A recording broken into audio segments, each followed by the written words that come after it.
it's real or not.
You know, I feel it. Turn it up. Can you feel it?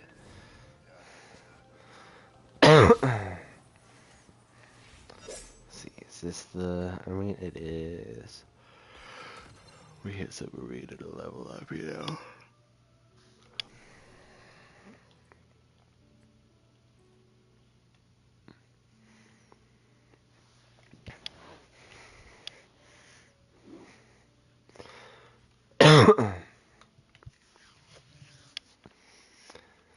You know, we got my boy's journal since, you know, he was my boy and now he gone.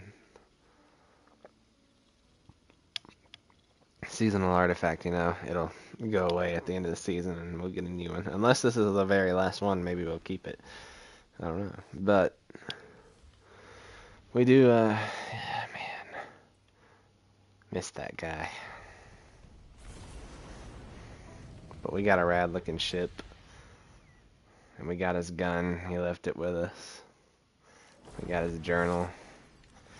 Bro pretty much entrusted us with everything except the Vanguard rule. He didn't like the Vanguard rule, so. You through this venture as you collect data, Guardian. The Vanguard have every faith in you. I'm also here. I'm always here. And we always appreciate your help. Yeah, basically, he said, hey, look, I wouldn't wish the Vanguard on you because you're like me.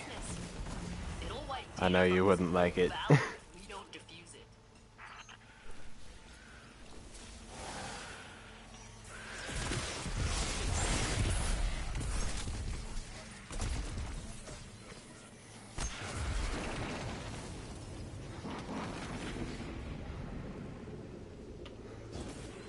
It's not saying he didn't like respect the position or anything, but you know how it is.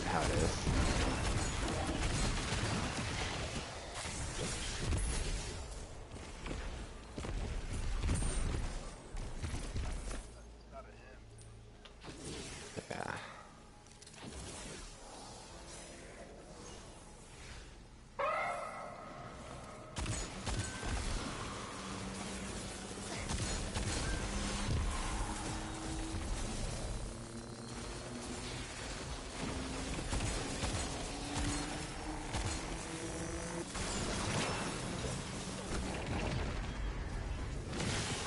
Not today, those are my cubes.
I'm gonna take this data. I'll take this data.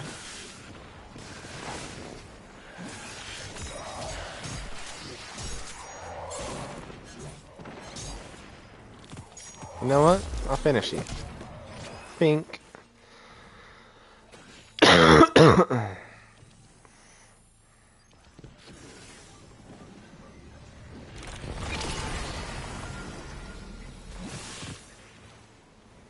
We've pulled everything we can from this site. Fail safe. Sweep the area and find our next target. Data streams are consolidating at a new location. Stand by.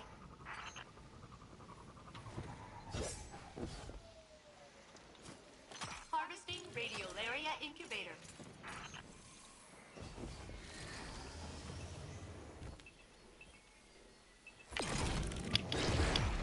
Lot of bogeys on your tail, Captain. They must also want data. Too bad. Bruh said too bad. Oh damn, they're in the air. They gonna kill me.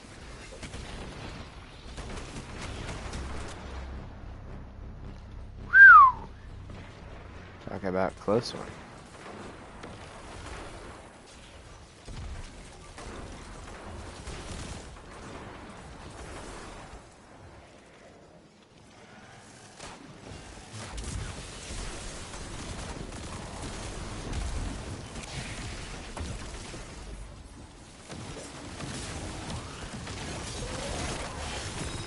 Look what I can do.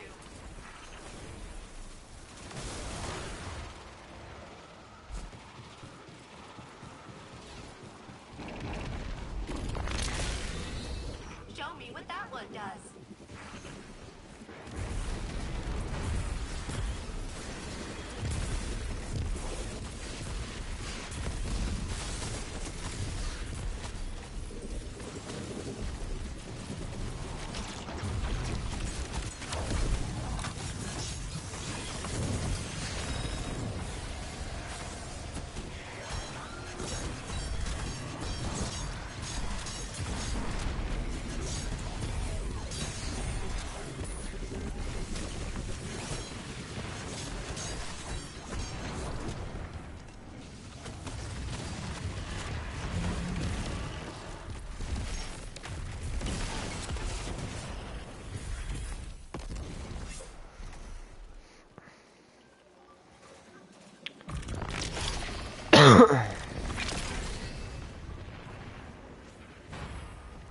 Rendering assistance.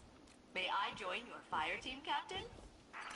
Fallen leader identified. Focusing your aggression on them could scatter their fighting forces. Fire team member with high data yield found. Your achievement has been memorialized in my memory core. Fuck, he slowed me.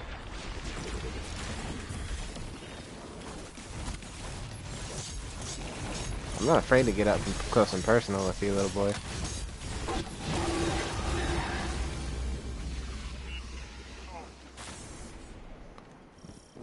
Captain, your team's data stores are full and ready for extraction. We are ready to receive you. Make your way home.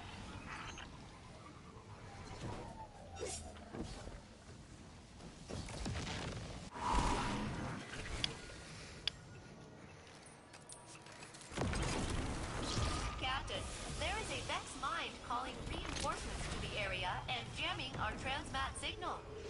Delete them. Delete them.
I hate those lasers, dude.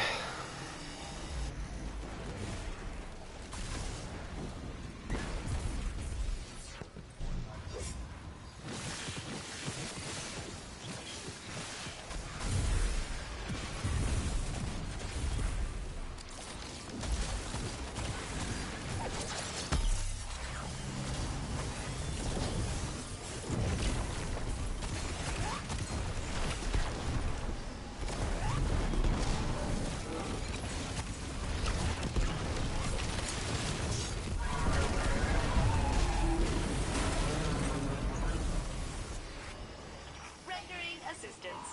May I join your fire team, Captain? Guardian secured. You ever get out of there? Ikora, it sounds like the Vanguard are stuck up there good. It's my duty. I miss the freedom of my younger days, but I can help the most from up here. Wow. And nobody even crash landed you across miles of planetoid to make you do it.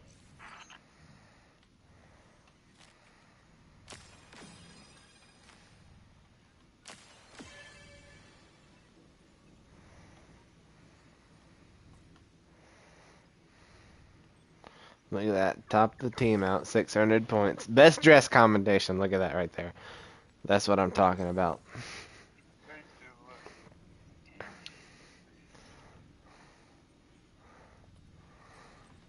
I better get best dress, bro.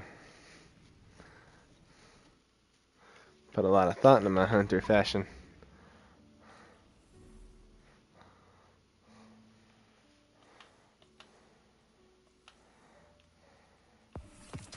Unclaimed challenges.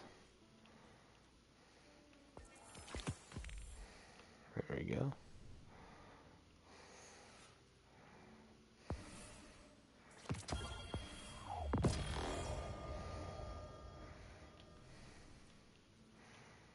You know.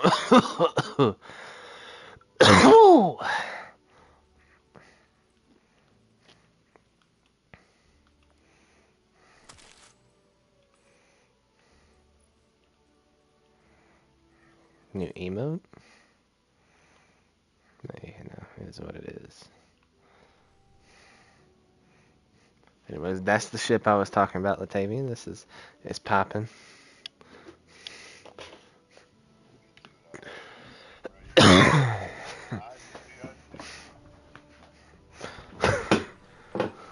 We can go change the color of it too. Hold up.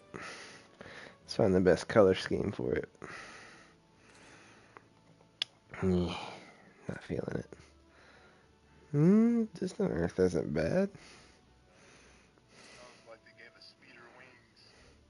Ooh, Mars Sunset goes kind of hard. It gives it some vibrancy, but that's not what we're going for. What about Cade's Duds? Cade's Duds is alright.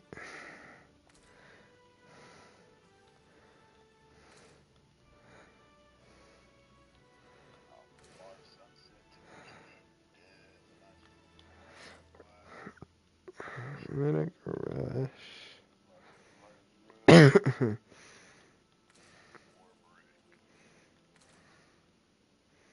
Ooh, Midnight Talons. Black and gold. Not bad. Ooh, Mercurian Sunrise kind of goes hard. Look at that.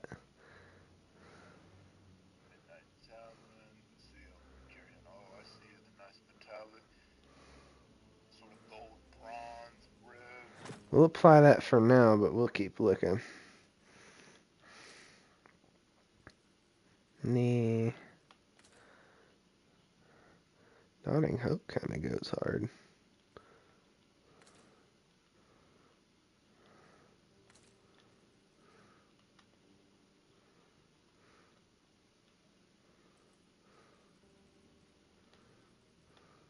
Ironwood. Ironwood's alright. Noble Constant Red. Not bad. Ceros Modular Shine. It looks more like a cleaned up Noble Constant Red.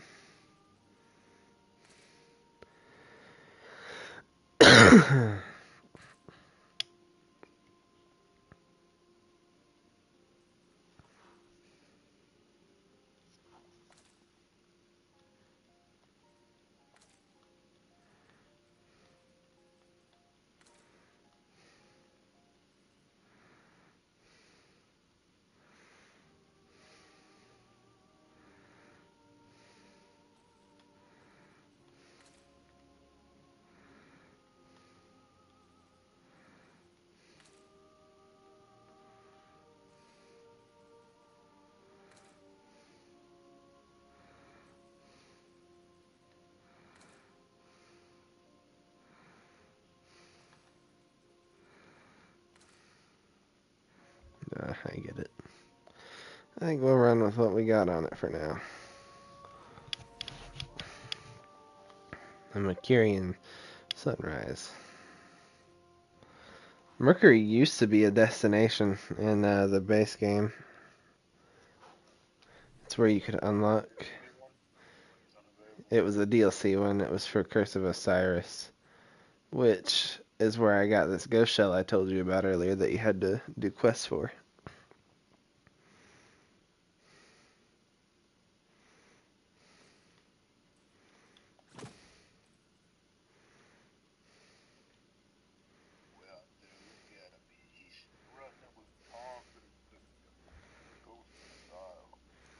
Look at this dude.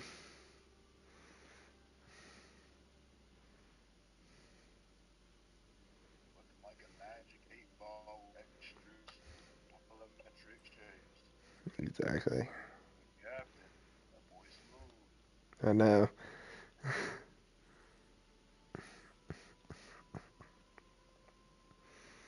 This one's a little weird.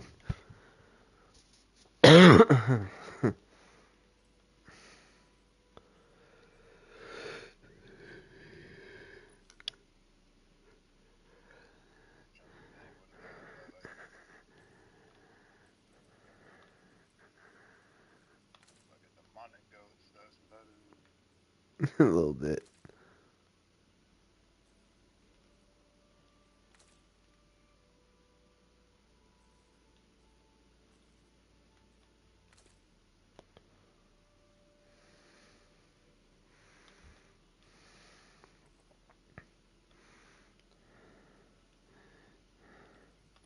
This was a good. This was a good one. I liked this ghost shell. I still do.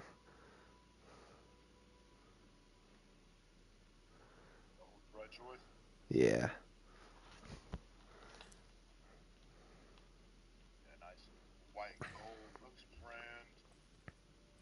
But this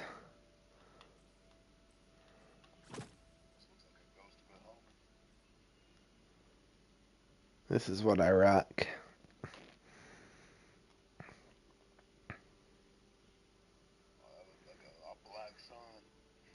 He is. He is.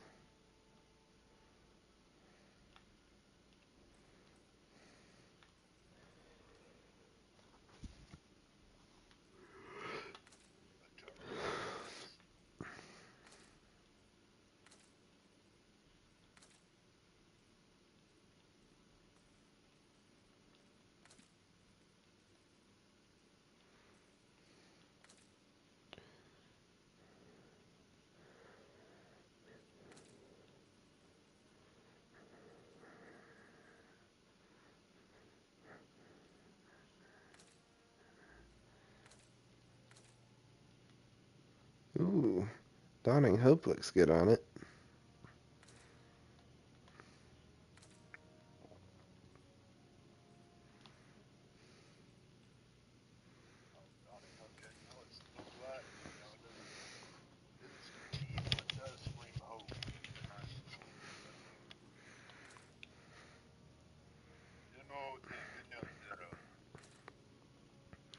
But obviously the one we got on is what I rock most of the time with him.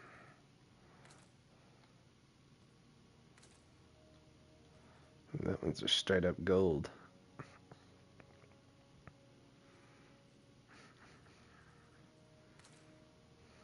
There's a white and gold.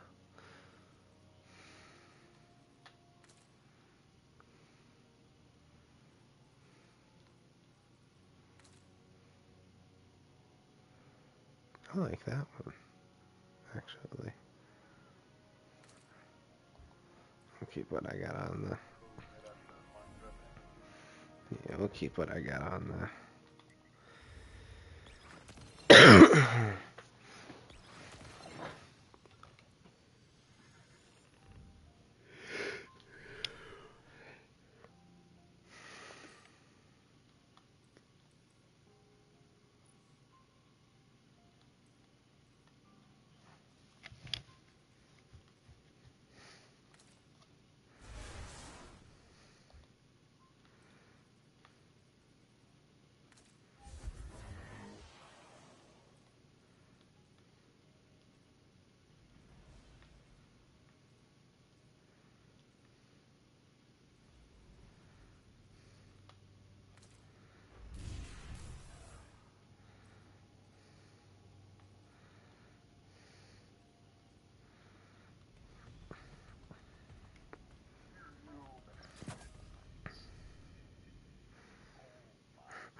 extract Vex data. Initiating scanning sweep. Please stand by for target acquisition. Studying each change the Vex force upon Nessus, upon themselves, reveals facets of their schemes. Disrupt them, and retrieve their data for analysis.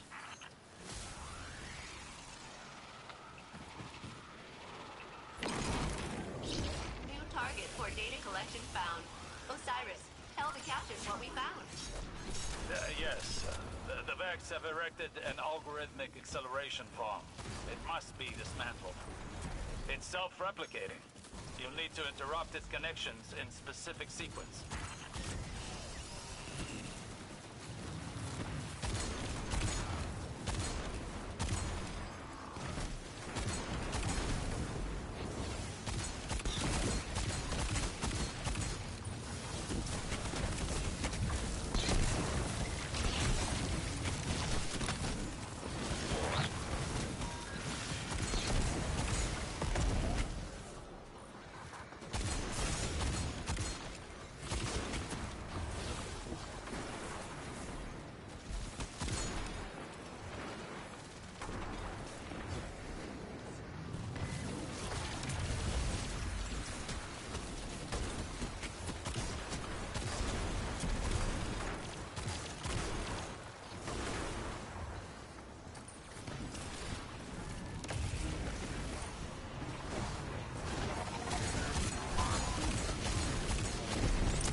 I know.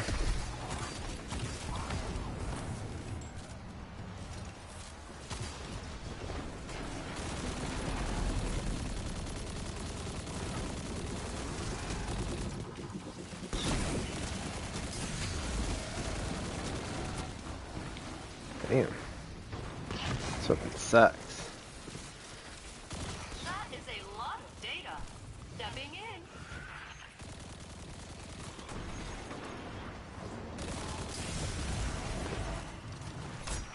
No names, but someone lost a big haul and exploded.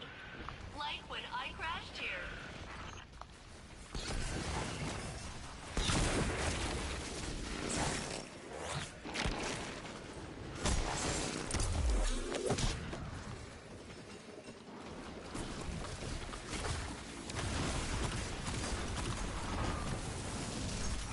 I like to see you looking so strong and Ooh. powerful and murderous.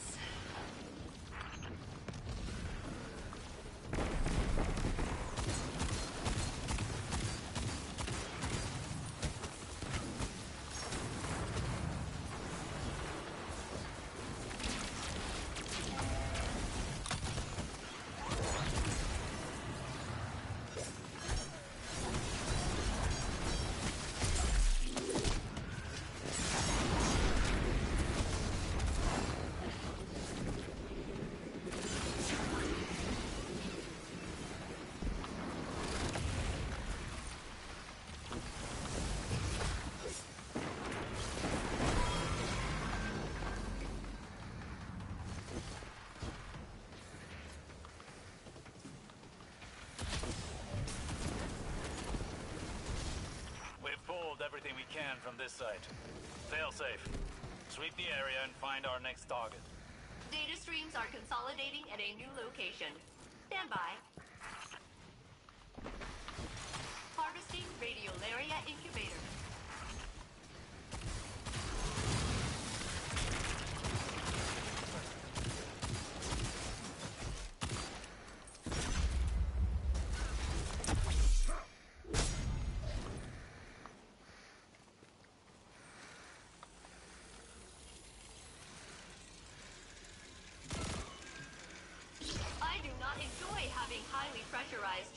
charged radiolaria so near my hull. Please stop them, Captain. The pressure is coming from underground. Its point of emergence should be detectable. Harvesting radiolaria incubator.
Some Vex with it.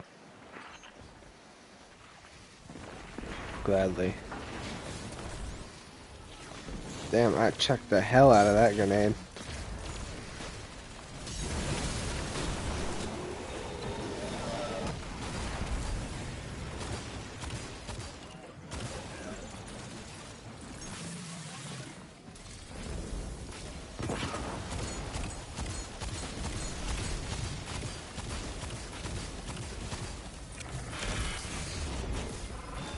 You kidding me?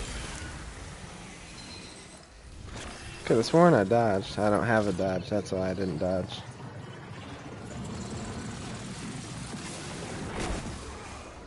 That is crazy.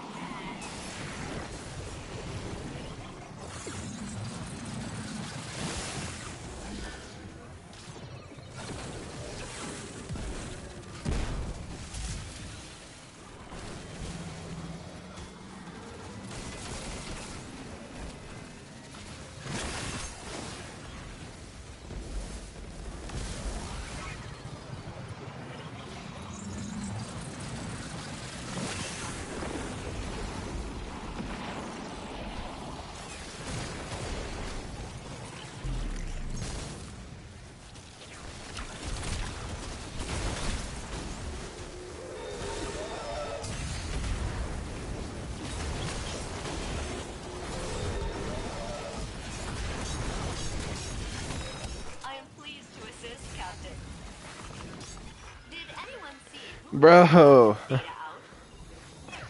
should return the favor.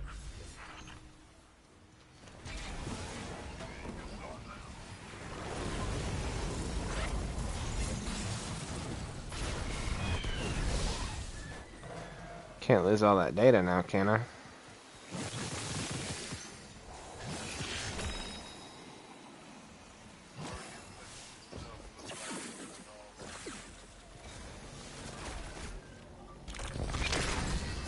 Data acquired.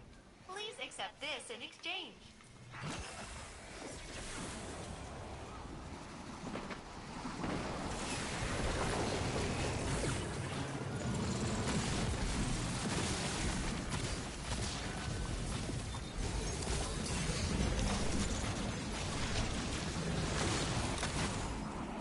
Ah, you guys are... Thank you, good sir.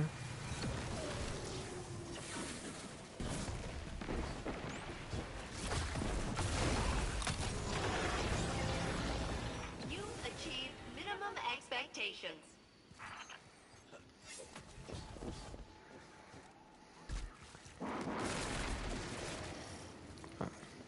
that's as much data as we have capacity for.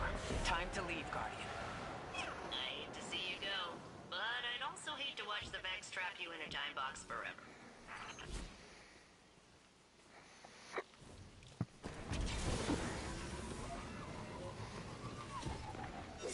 Harvesting Radiolaria Incubator.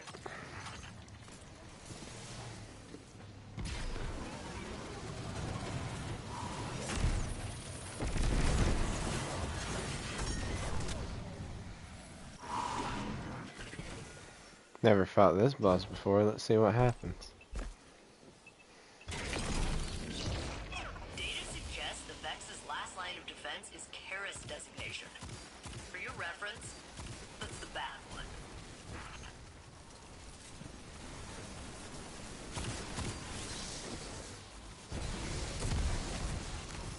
Hey, threaded the needle on that grenade though. Let's go.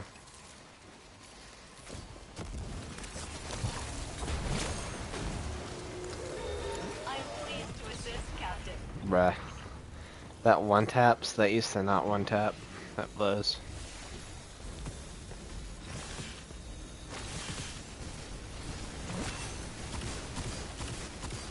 Please accept this gift and mold some Vex with it.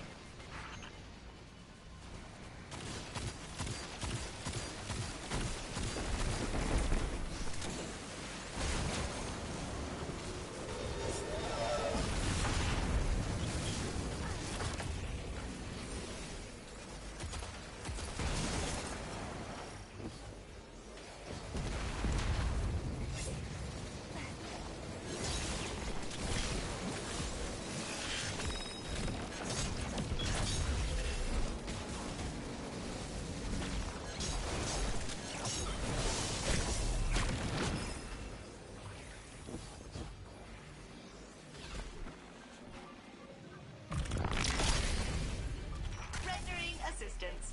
May I join your fire team, Captain?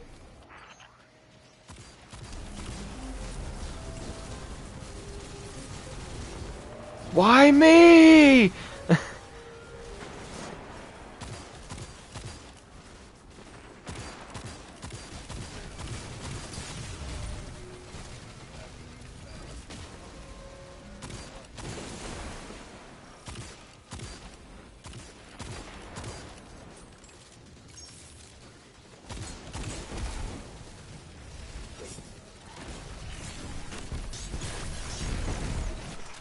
Never say I do nothing for you, Captain. I am a born helper.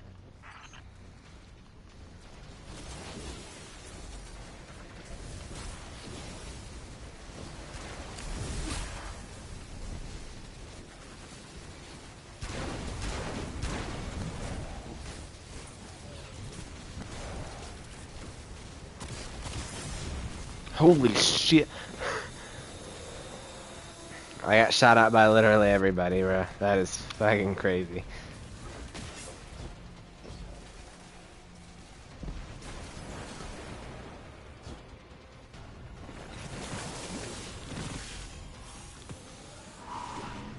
Guardian secured.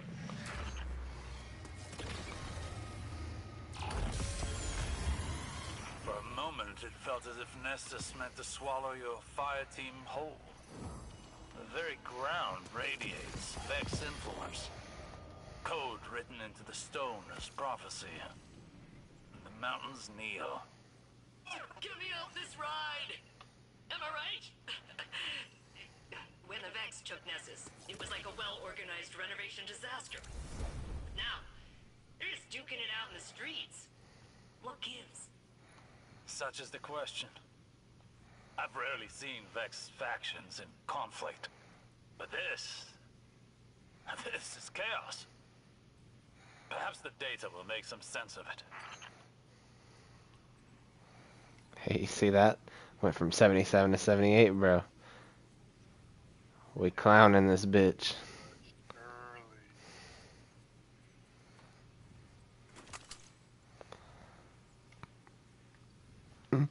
This is the missile guidance system. We clowning this motherfucker.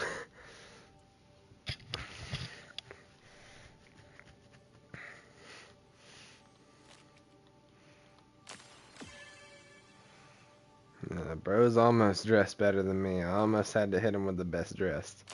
Get the Joybringer, bro. That's what I like to see. Best dress commendation. That's it.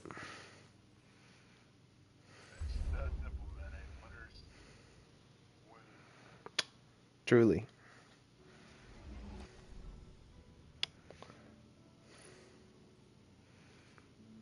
Damn, that boy had 2,700 score, bro.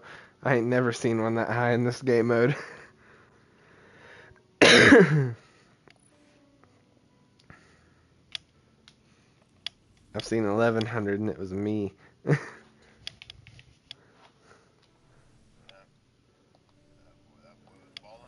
That boy was doing nothing but depositing data, bro.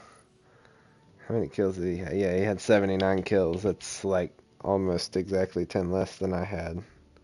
That boy did nothing but deposit data. Pretty much focused boss damage on that run, to be honest. So, you know.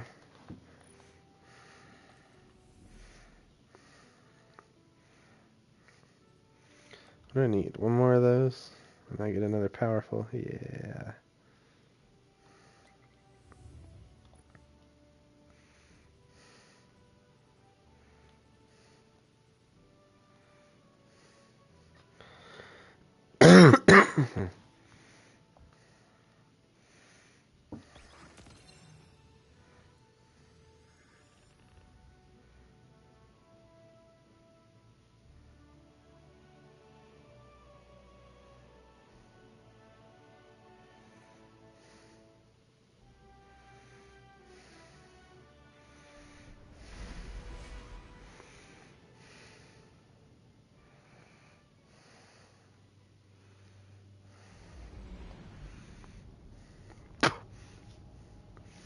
This is one of the only, like, 3 games I've ever seen that had a, that can count on its player base to progress the story. And what I mean by that is, we had a campaign, and we couldn't do anything until we got to the end of that campaign. Or we couldn't finish the campaign until somebody else did something, which is the raid. So somebody had to complete the raid to unlock the actual final mission of the game. And when they completed the raid, that last mission unlocked, and when everybody logged on, they got a cutscene. Died. Why not make contact through their own internal networks?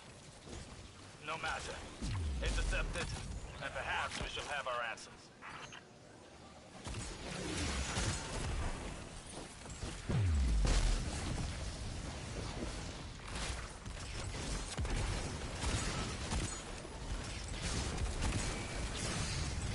Holy shit.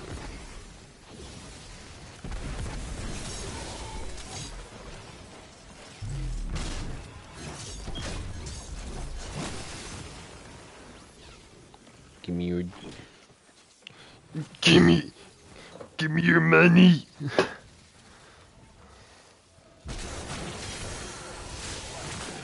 Give me your money.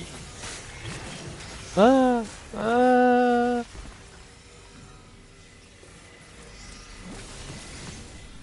Give me your money. I can't get the voice right. Give me your money.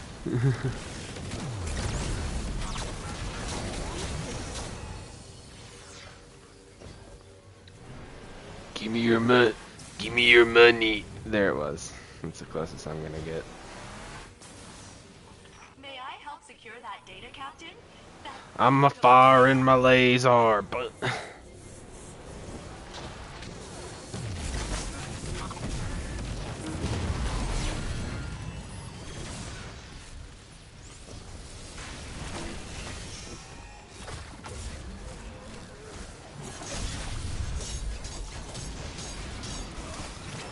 it was worth it. Did anyone see who knocked the captain's data out? Because you should return the favor. Please accept this gift. Holy As long as some Vex with it. There are so many things shooting at me right now, it is crazy.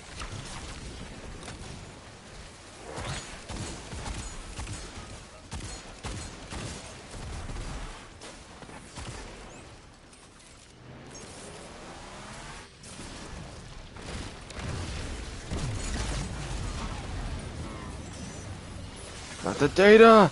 Not the data!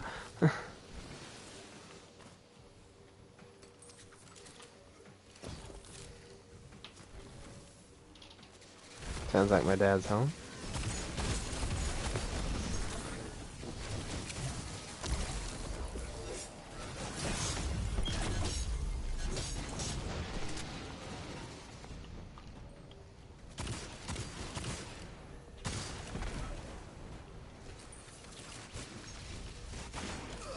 Are you serious? I was behind that rock, bro. Oh no, it's happening again.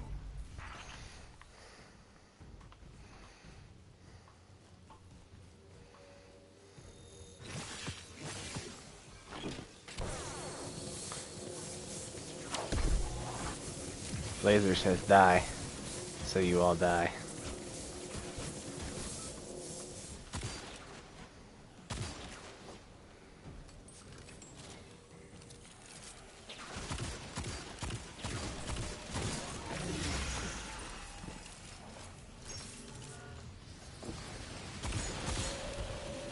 I get super annoyed with those hobgoblins.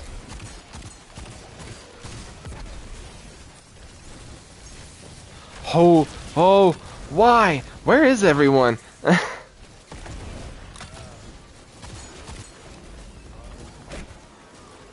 I feel like I'm making a last stand out here. What's going on?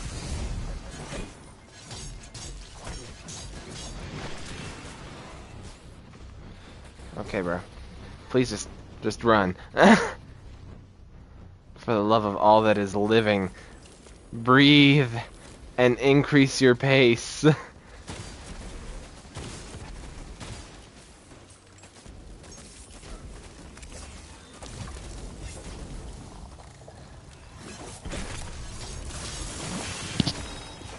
for me means Did my teammates leave? Is that what's going on?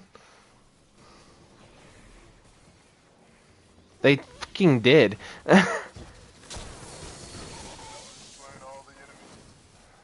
Holy shit. you've achieved minimum expectations.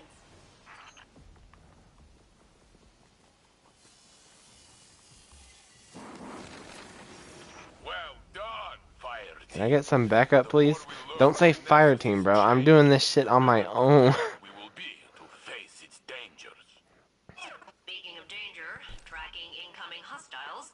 Sending you the details, Captain.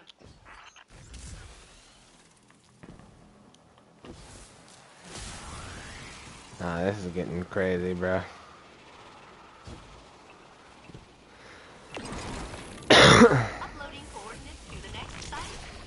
And it's a doozy. Holy Heavy shit. encryption on the data. I bet the Vex are boiling in their tanks processing that data loss. Why? Someone's here! Backup has arrived!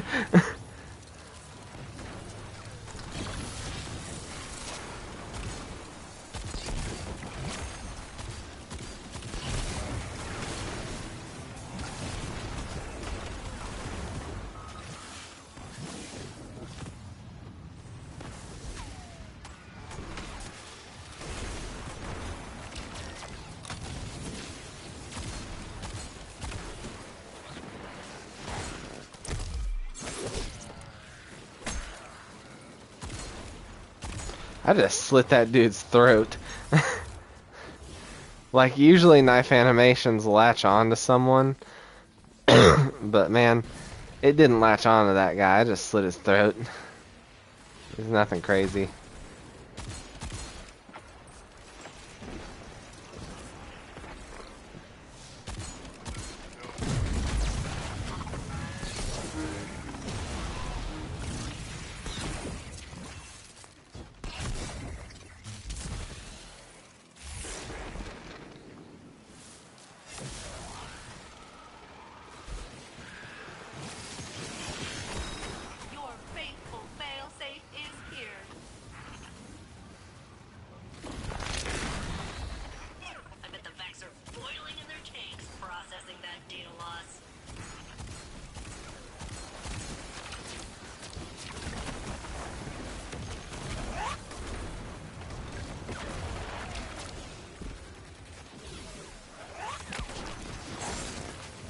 You wanna go, bitch?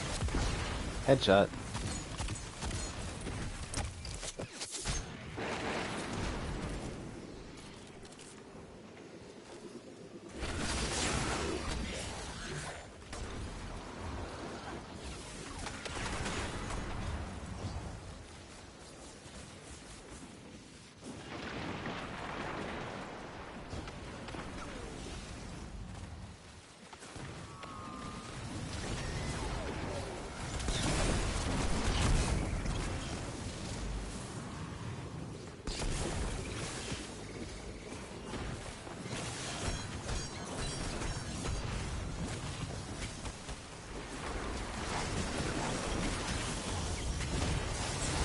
Oh, no. No, no, no, no, no, no, no.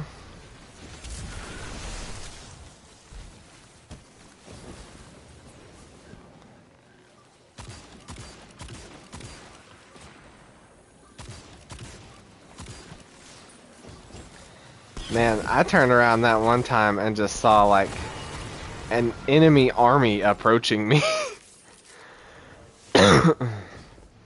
That shit was crazy.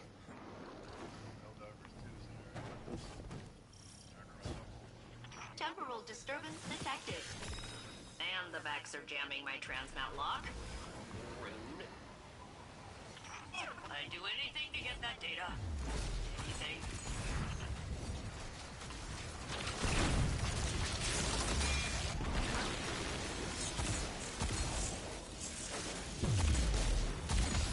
Harvesting radiolaria incubator. Sorry, but you guys have been annoying enough that I'm not really in the mood to leave survivors.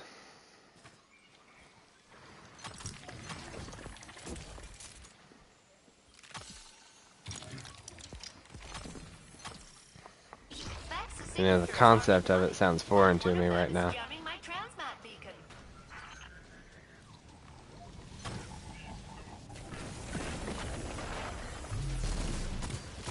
He's getting hurt.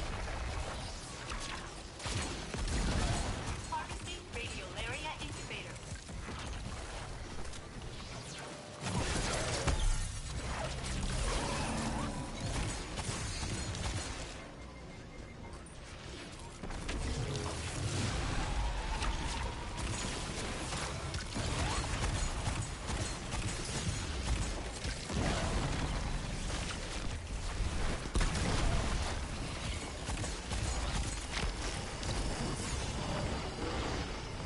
Stupid waffle lasers.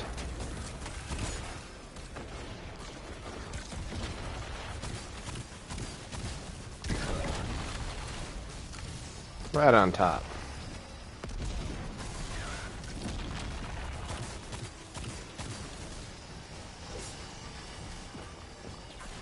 What is my cape doing?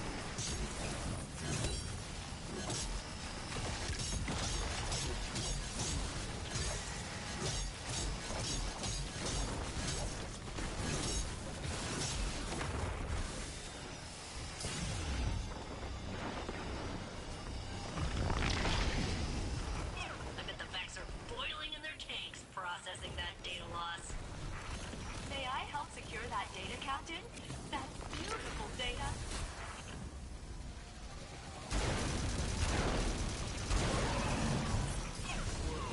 That's a lot of data on the floor. But we can always recover. Oh. My cape is actually fucking getting in the way of me seeing.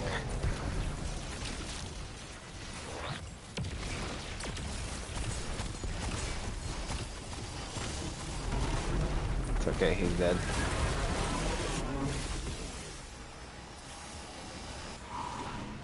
Guardian secured. You ever get out of the tower, Lycora? It sounds like the Vanguard are stuck up there good. It's my duty. I miss the freedom of my younger days, but I can help the most from up here.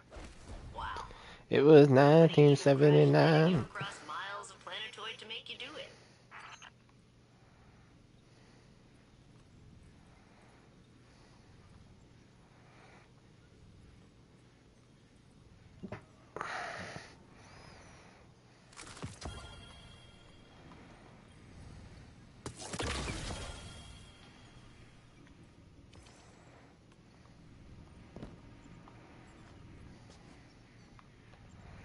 May as well commend some people.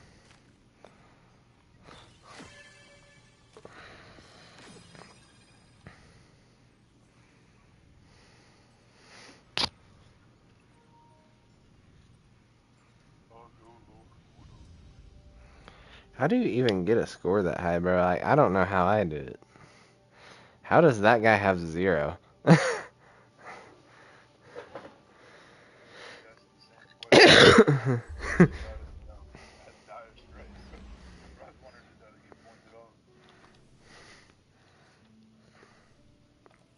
Alright, we gonna head to the tower, because there's someone here that I can buy shit from that lets me make my gear more powerful without having to, like, swap gear. It's called infusion. You can, if you got an armor set you like, you can dismantle other stuff for infusion, and it makes the armor you're wearing more powerful. It brings it up to the power level that the armor you infuse into it has.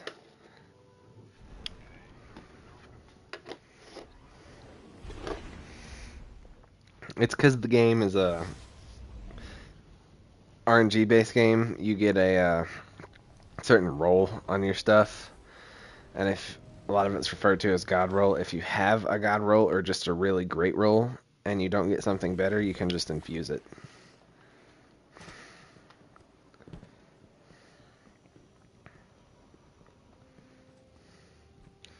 Go see Miss Ada 1. Yes. Oh yeah, my character's an exo, by the way.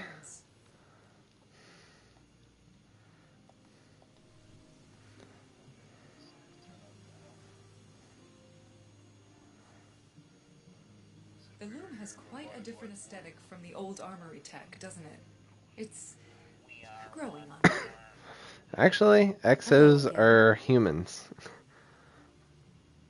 I kid you not. Yeah, basically, they build an exo body and upload your mind into it, and your soul and everything else that makes you you goes into the robo body.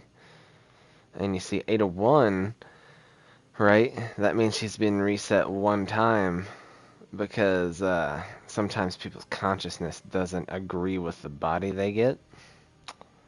So she was reset once, so she agreed pretty well. Especially well compared to Banshee 44, who sells you guns. Very well. Yeah, no, Banshee 44 actually doesn't remember who he is at this point. I'm here next time you need me. Pretty much.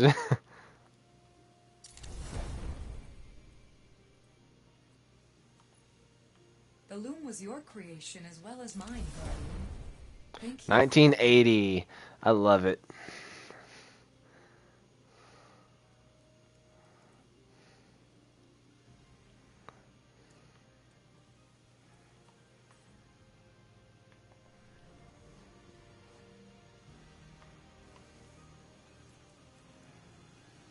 When the traveler acts, the world changes.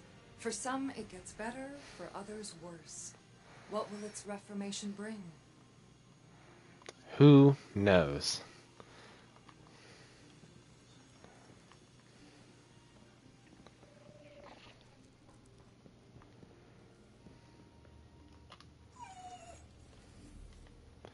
Oh yeah, you can pet dogs in this game, even if they're robots.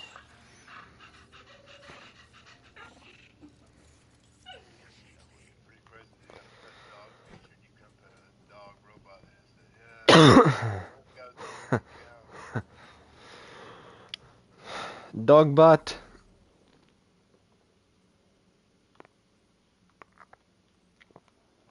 Let's see here.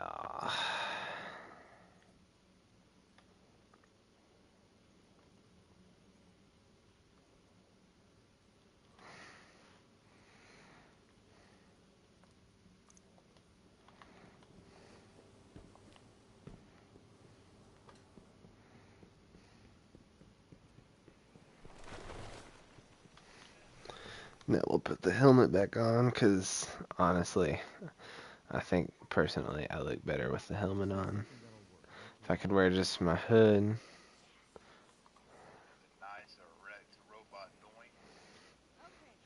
Robot doing what? Yeah, no, I can't recall if you guy had a little robotic horn on the hood, right? Yes. Yeah. I'm a unicorn, bro. That's not my penis. They won't like this. That thing. Back from the hunt, I see. Yeah, that on, big fella.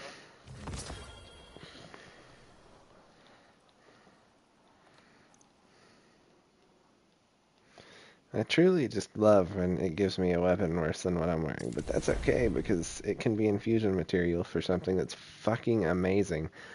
This rocket launcher is the shit.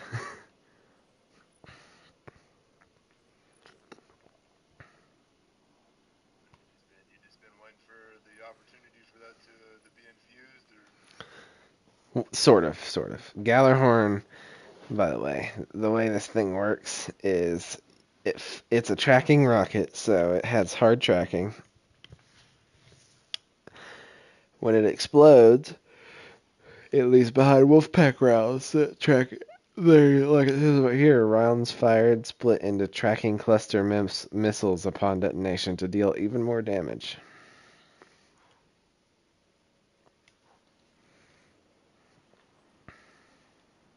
you pull up the gallows horn. You know, absolutely. It's commonly referred to in Destiny 1 as the weapon everyone wants. You're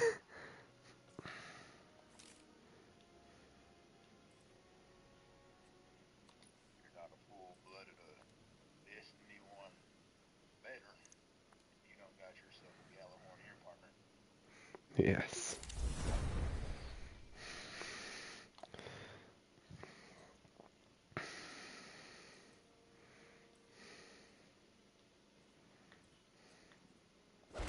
Hey, I peeped this cloak.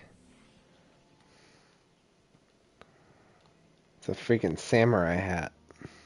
I wasn't expecting the whole grip change out here. Left shoulder little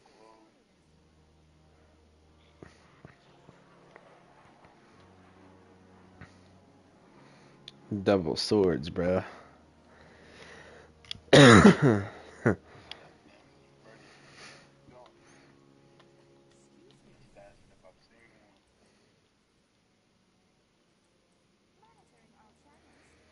Do I have the whole set? I do have the whole set, I think.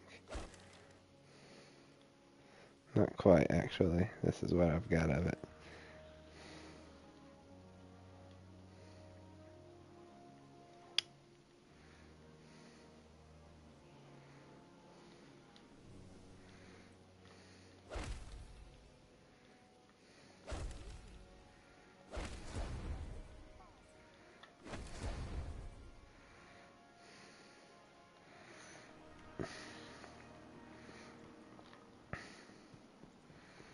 See what's in the postmaster.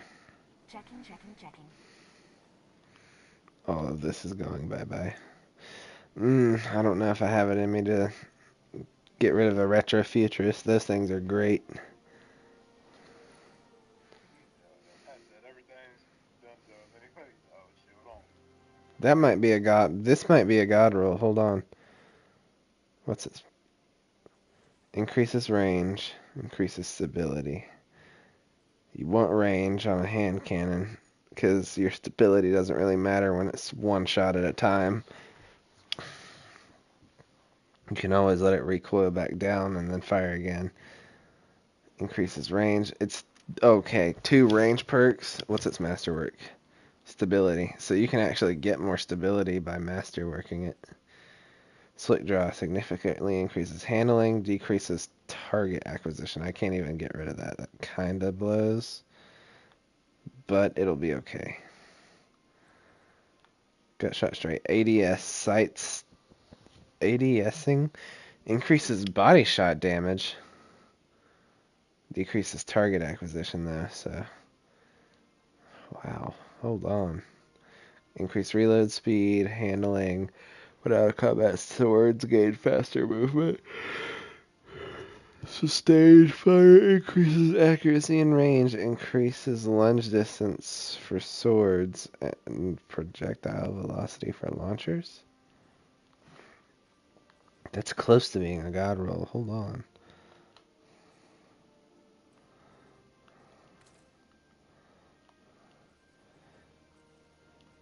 It's one perk away from being a god roll. It needs rangefinder.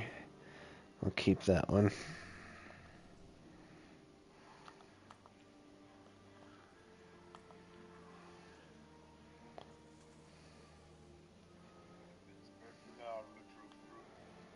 Hold on. Increase ammo reserves when airborne, increase accuracy and reload speed, but target acquisition is decreased. Range, stability, reload speed, magazine, range.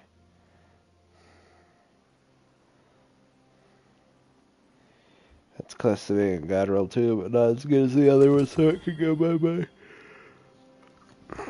This can just go away, because it's a sucky rocket launcher. This can go, I have 10 of them. This can go, I have 10 of them as well. Bye.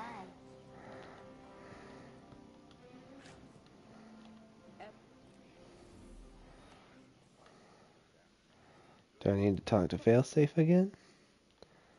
I do.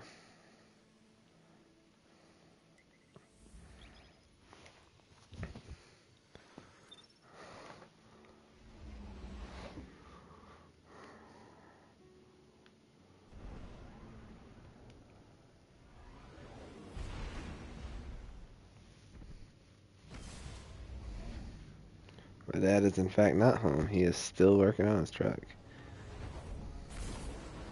We give him a call. Make sure he's good.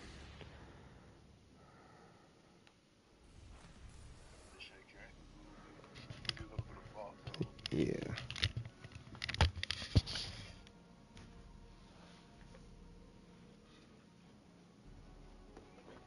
Hey, Dad.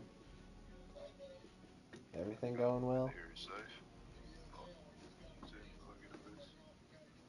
Ah. Well, that's good. Okay. Alright, I was just checking on you.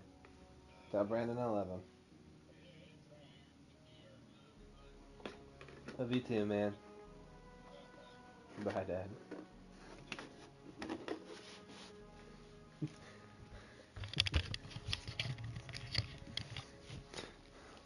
Ugh. They just finished working on this truck at 2:02 in the morning, bro. That shit is crazy.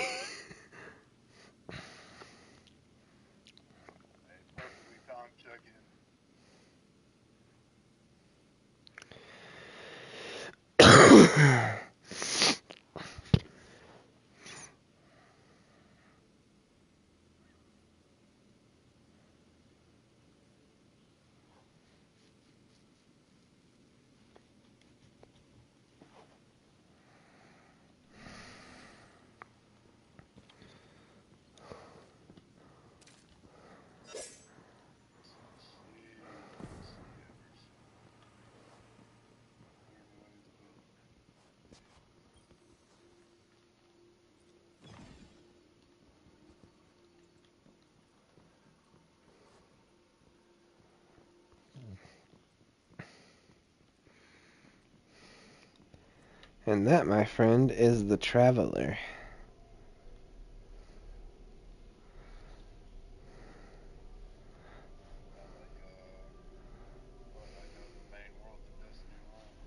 No, no.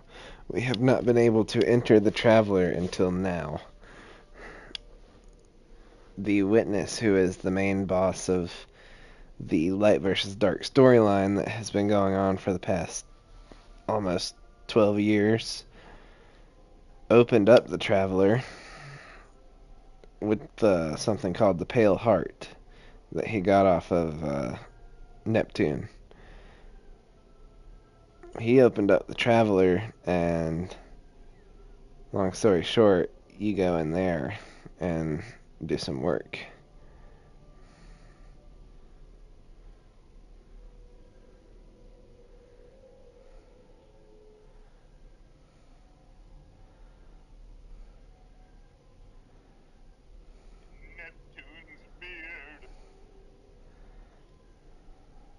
pretty much. But the pale heart is that triangular thing you see.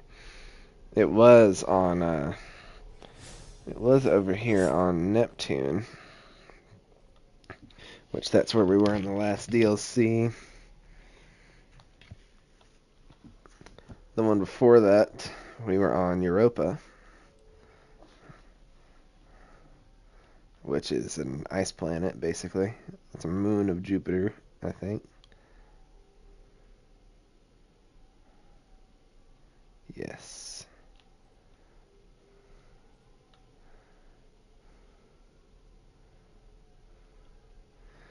And this place, Neptune, is actually somewhere that survived the collapse that happened in the solar system.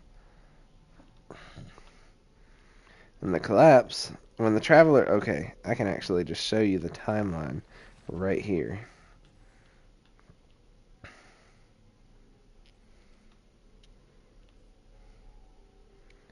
So, this is from the start of Destiny 2 onward.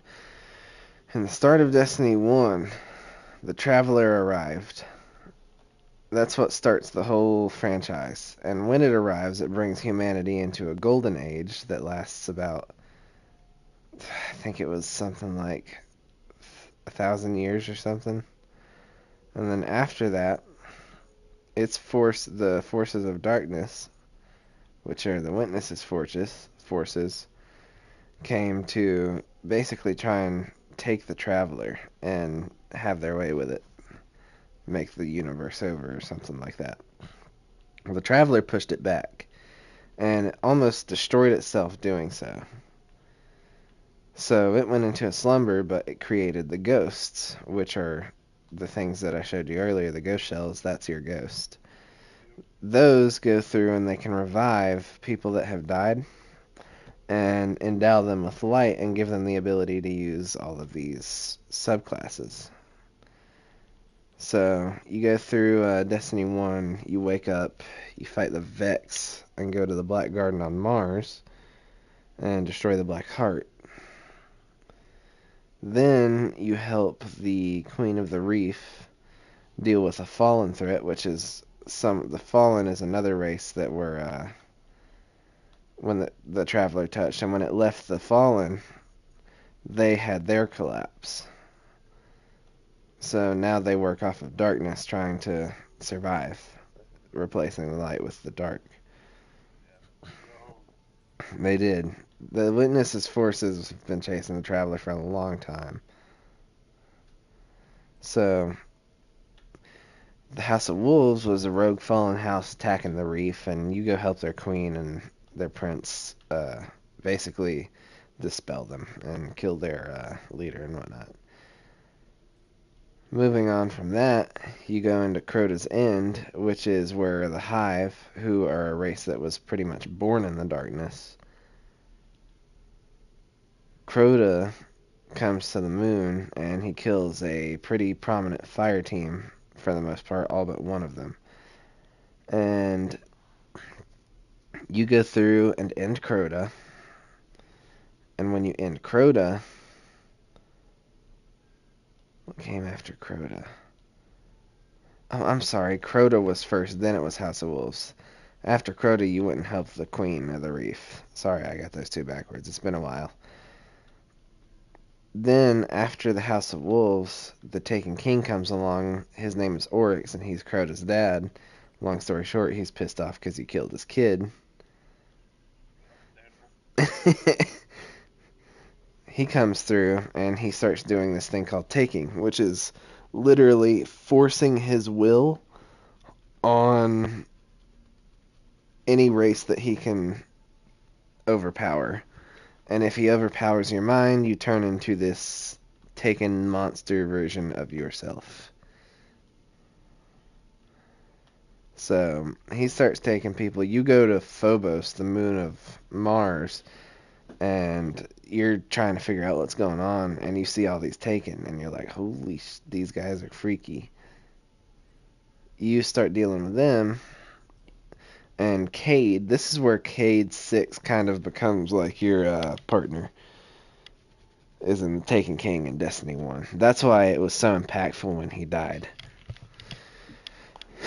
So Cade and the Vanguard are trying to formulate a plan to get on the Dreadnought, which is where Oryx is residing, at Saturn. But Oryx has already wiped out the Queen of the Reef's forces. So the Reef is dead, pretty much. And after he wiped them out, he goes into a little planning phase, and so do we, trying to figure out what to do. The Vanguard are planning on what to do. Cade walks out of the meeting like halfway through, and he's like, "We're going with my plan." And everyone's like, "What is your plan?" He tells no one, and he's like, "You'll know my plan when you see my plan."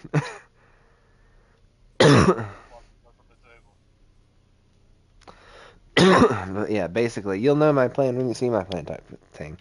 He goes and gets Eris Morn's ship, which is, she's the guardian that Crota didn't kill in Crota's End.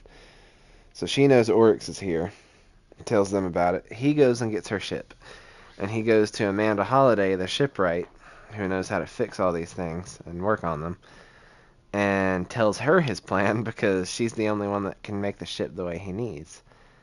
He gets in contact with you because you're the guardian he's going to send to the ship because he knows you and trusts you more than anyone else. So he calls you up and he's like, "Look, you're already on this Taken thing. You know what you're doing, and I know you pretty well. We're gonna do this." He sends us to get a stealth drive that he has stashed away.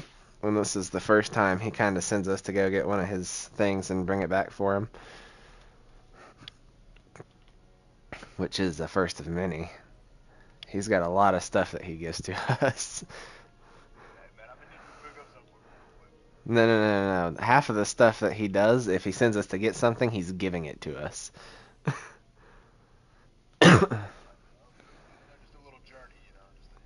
You know, like, that's what I mean by when I say Cade. It's when Cade started becoming your partner. So he sends you to get your stuff, your stealth drive, and you go get it. Long story short, you end up fighting some Taken, killing a bunch of them, and you get the stealth drive. You bring it back, Amanda puts it in the ship, and Cade and you go on this rogue op mission, and he is your navigator. He stays back at the tower. You go infiltrate the Dreadnought. The stealth drive works, for the most part. You get on the ship, and you establish a transmat zone, and patrol beacons and other guardians can now come land on the Dreadnought to give you a hand. So,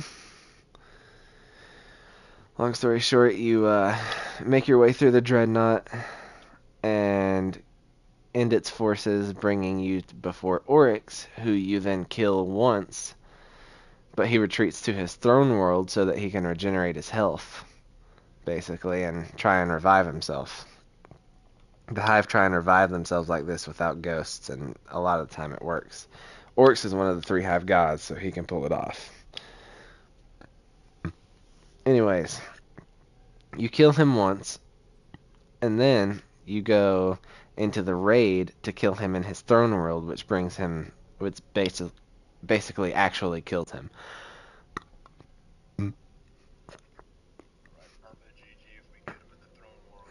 Well, we did. We got him in the throne world. He's dead. No more Oryx.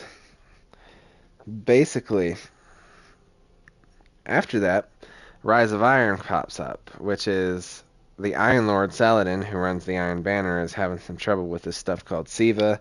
It's an ancient, like, splicer. It was supposed to be a technology that would improve stuff, but it turned rogue for reasons we'll get into later. It went rogue and killed all the Iron Lords. And Saladin was the only one that lived. So this one, you deal with this threat of Siva and push it back out of the Plague Lands and out of the Cosmodrome.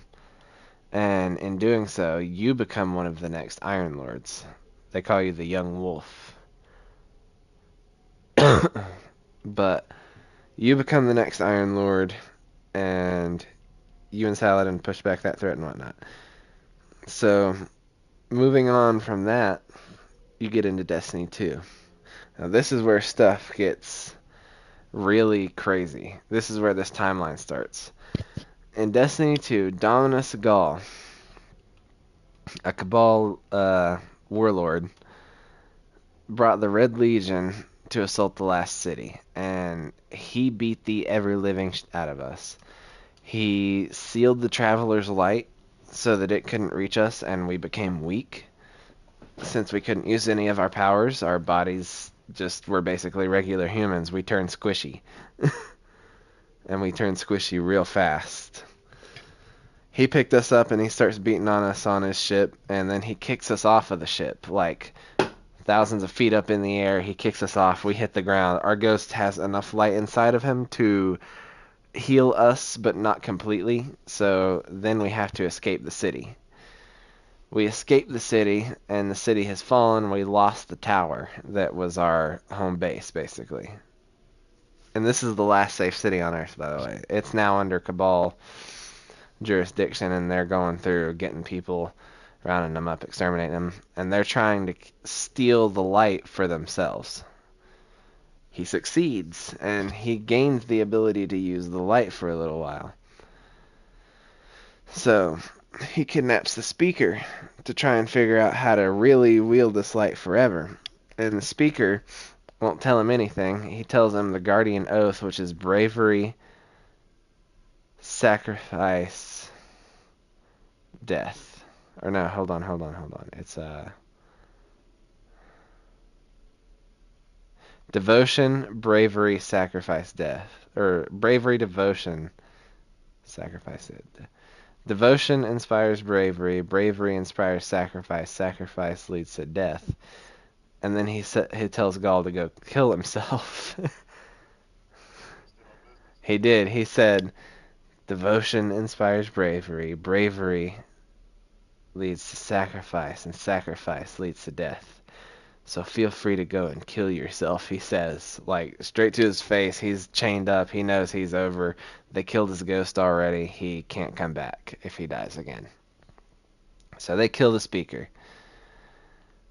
And he says he speaks for the traveler. He didn't say it spoke to him. It did speak to him in dreams. He's one of the only ones that could ever understand it, but he just wanted that to be over with, I guess, so that Gaul wouldn't get any more ideas. So Gaul figures out how to wield the light, and we go and get our light back from a shard of the Traveler that fell to Earth, and we get a brand new super from it. Hunters get Arc Striders, Titans get Void Shield Commando guy, and Warlocks get Dawnblade. So when we get these new supers, we go confront Gaul, and he has the light now, and we have the light now. So it's a showdown between guardians of sorts, except Gaul doesn't have a ghost, so we kill him, he can't revive. So we beat Gaul, knock him out of his body, he turns into light, and then the Traveler wakes up. The Traveler wakes up, and it let go of all of it, a bunch of light that it was holding, and it basically just eviscerated Gaul. That's rough. Yeah, no, it got. He was he did. The Traveler was pissed that Gaul was stealing its light from us, so he destroyed it. And he's like, "Holy cow, what happened while I was asleep?" But he can't really talk, so now he knows what's going on. But since he awakened, he basically let everybody know that he was awake, and the witnesses' forces started coming back. So it was at this point that they started making their way back. Let's see if the cinematic will explain it to you at all.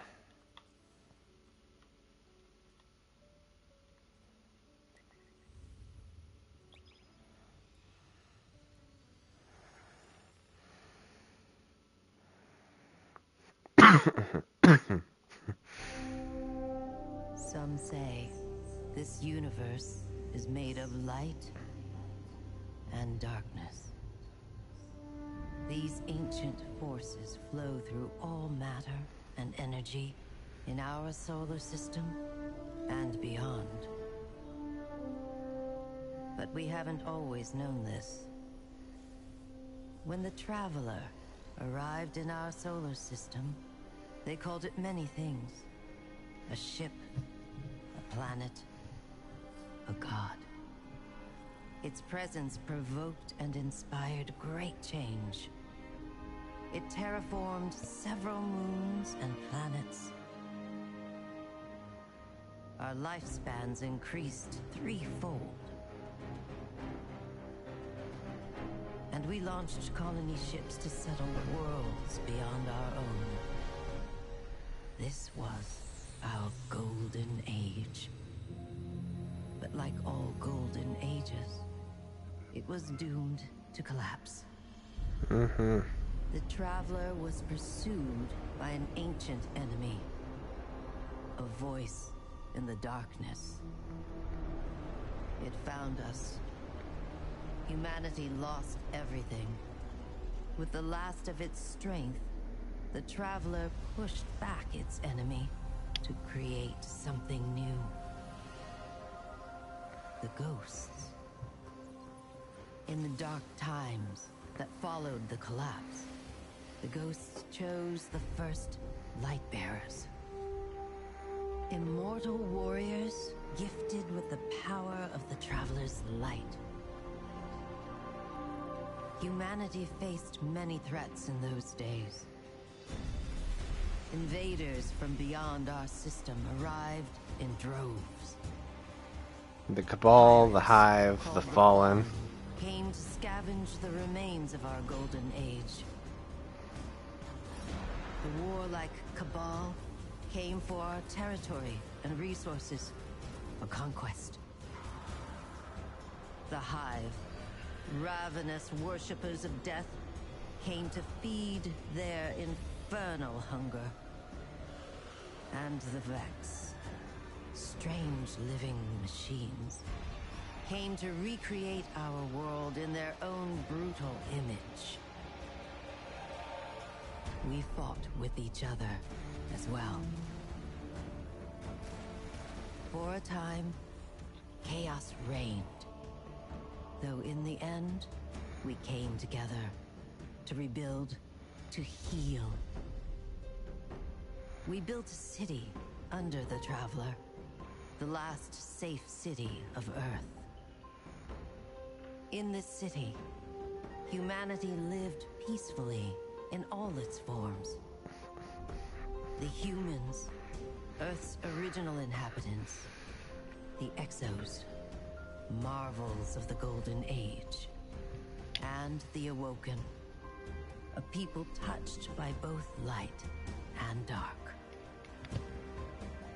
Lightbearers took an oath to protect the last city. Over the centuries, they earned the title Guardians. The Titans, paragons of strength and bravery. The Warlocks, mage scholars trained in the arcane arts. And the Hunters, bold adventurers gifted with cunning. Guardians know that when they stand together, they are stronger. And now, new threats use our own powers against us. The Black Fleet closes in, edging us toward a second collapse. And our greatest adversary, the voice in the darkness, is revealed. A being of unimaginable power. The Witness. But I'll be right back. it's not lost. Brand new Guardians rise every day to shape the future of our solar system and beyond.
Alright, I'm back. But yeah, you pretty much gathered what that cutscene had to say.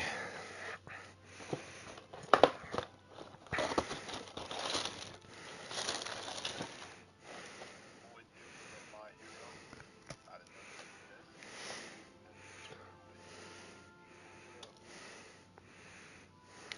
What? Yeah,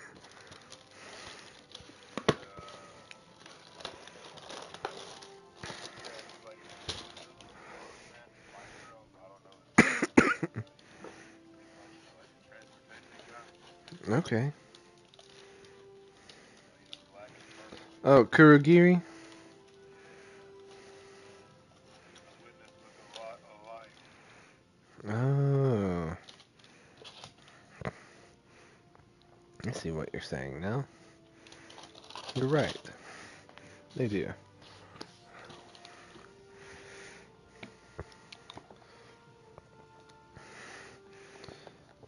But yeah, you saw it. You pretty much gathered it.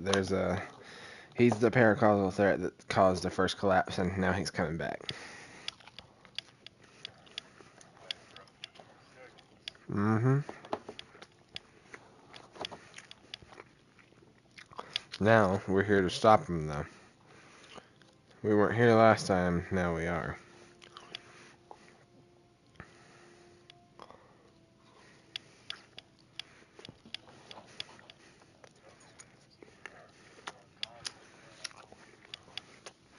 Oh, I'm sure. You cause one collapse, you come back, and you're about to cause a second. I feel like I could do it too.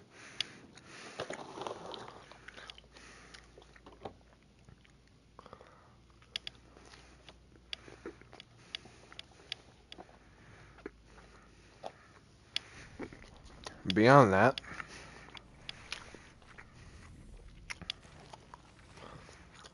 where did we leave off? We left off at the Red War, Curse of Osiris. Osiris and the Guardian entered the Infinite Forest, a Vex simulation engine, and defeated Panoptes, one of the mines over the Infinite Forest, and Osiris chose to remain in the forest to use its simulations for humanity's gain. He basically ran a bunch of simulations that showed him what would happen in all possible futures. Because the Vex, the Infinite Forest, had that capability. And it was actually a place where if you died in it, the past you could continue to exist by avoiding that mistake. It was a pretty interesting place, and it was there's a good reason it had to go, because it was too powerful. The Vex could use it to figure out what we were gonna do. Warmind rolls around. Rasputin is a Golden Age AI, and he is a defensive AI. He launches all sorts of weapons and ships and all sorts of stuff. He was originally not a defensive AI, though. He was supposed to be one that would help everyday people. But a man named Clovis Bray turned him into that AI. Anna Bray, his daughter, worked with the Guardian, our character, to defeat the High Worm God Zol and his herald Nokris. And Rasputin pledged to safeguard humanity, but only on its own terms. But Zol was threatening Rasputin's existence, and honestly, we kind of needed him to stay around. So, Zavala doesn't agree with it because he doesn't like Rasputin. But we go help him anyways. Zavala doesn't like him because of his history with the Iron Lords. Rasputin is the one who turned Siva evil. So Rasputin is responsible for the death of the Iron Lords, and that's why Zavala doesn't like him, because his mentor is Lord Saladin, the last Iron Lord. Moving on. Forsaken. This was the first really, really major expansion for the game. It brought in seasons, as you can see, but this is the one where Cade 6 met his fate.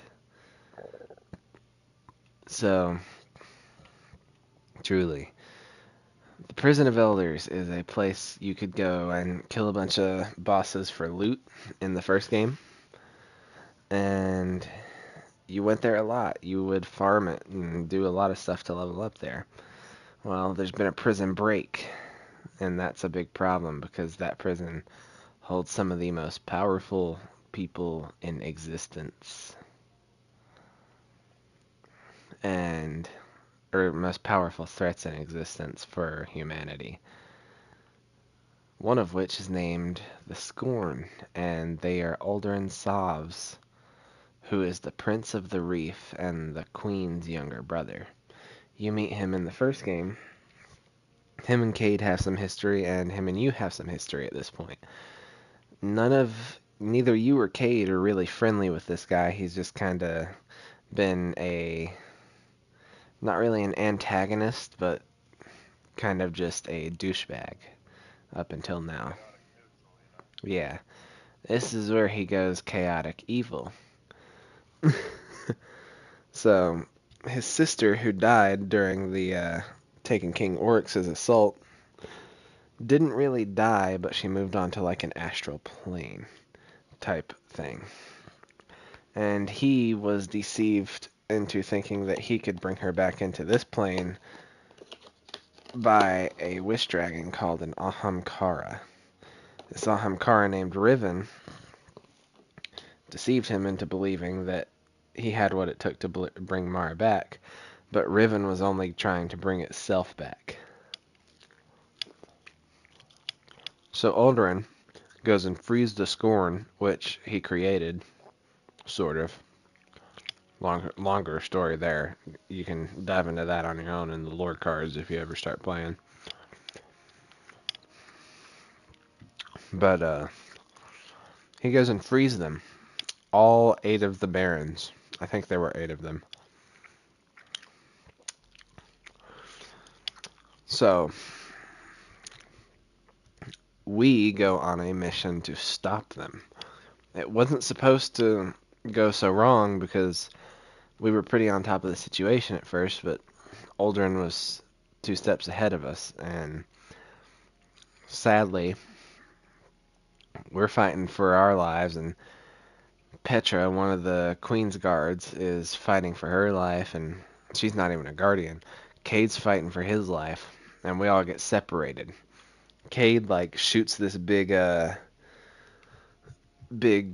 machine thing. He shoots the cables that were suspending it and brings it down, and he rides it down to the bottom level of the Prison of Elders where these Scorn Barons were. And he goes to try and get ahead of the situation and try and buy some time, do whatever he could to... Honestly, I think he was waiting on us to get there. Because he says that any minute now my partner is going to show up and he's going to kick your ass. Well, we were held up with all of the new Scorn that were blocking our path.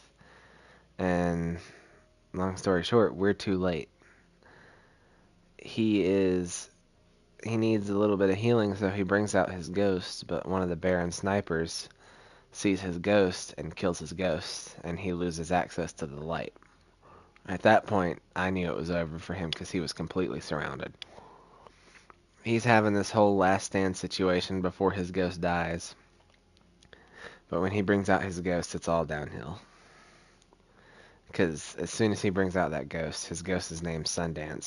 Sundance gets obliterated by the enemy sniper baron.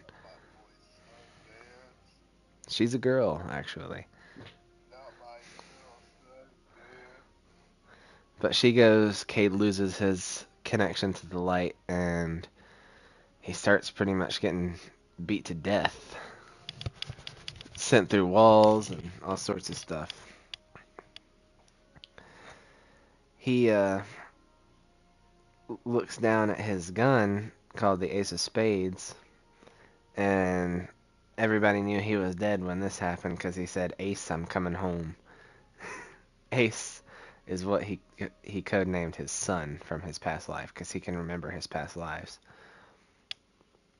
So he codenamed his son Ace and codenamed his wife or lover the Queen of Hearts. We're the only ones that know his past. Not even Zavala or Ikora know it, I think. But he basically gets beat down by these guys, and Alderaan pulls up when the work is finished. They have a little chit-chat, and Alderaan gets ready to kill him and goes, "Any last words?" And Cade looks up at him and goes, "How's your sister?" The one that died. And he goes, "How's your sister?" And Alderaan Sov puts the final bullet through his chest. And we were too late to stop him. We get there right as they're leaving, going up the elevator. And the doors on the elevator close before we can get our gun to fire its shot at them. So, we bring back Cade's dead body. Petra, the Queen's Guard, feels responsible because she asked for our help. And, she and us go on this little revenge spree. We have Cade, after we bring Cade back, and they cover him up and get ready to bury him, Zavala and Ikora and us are there at his funeral. And Ikora wants revenge, because she was really good friends with Cade. But Zavala has the safety of the city in his mind, and he says that we can't afford to go after them that hard. We can't afford to send that many forces after him. So our Guardian actually speaks for the first time in years. Our Guardian used to speak a lot more in Destiny 1, but throughout Destiny 2, they hadn't said a word up until Forsaken. And he says, our Guardian goes, "No, Alderaan Sov is mine." And we walk away and go on our little revenge spree and terrorize the reef area called the Tangled Shore, killing basically anything in our path that would stop us from getting to Alderaan. Our character was absolutely hellbent on revenge.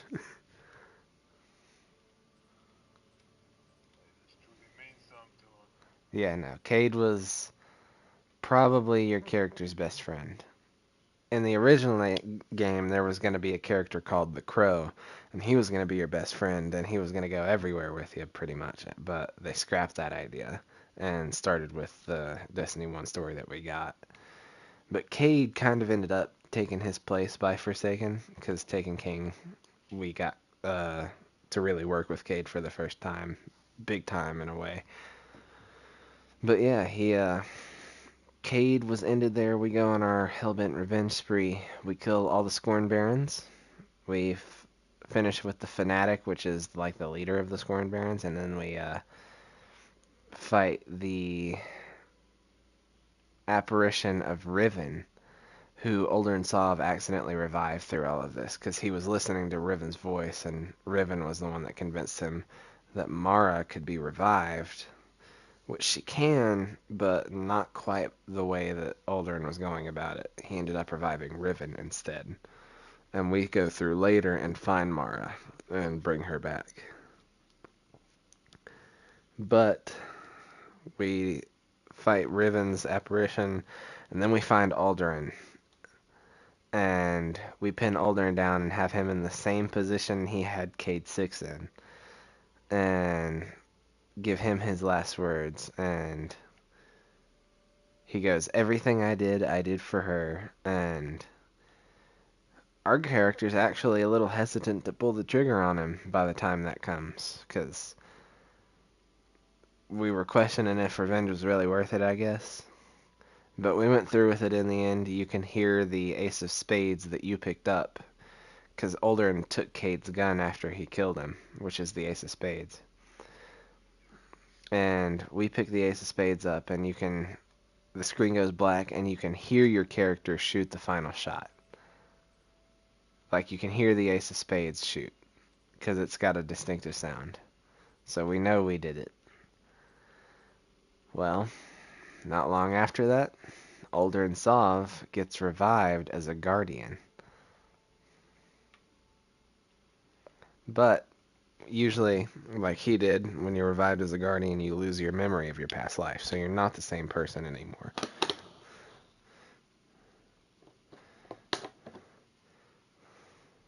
So Listen, my bad, guys, but really, I don't even know what I did wrong.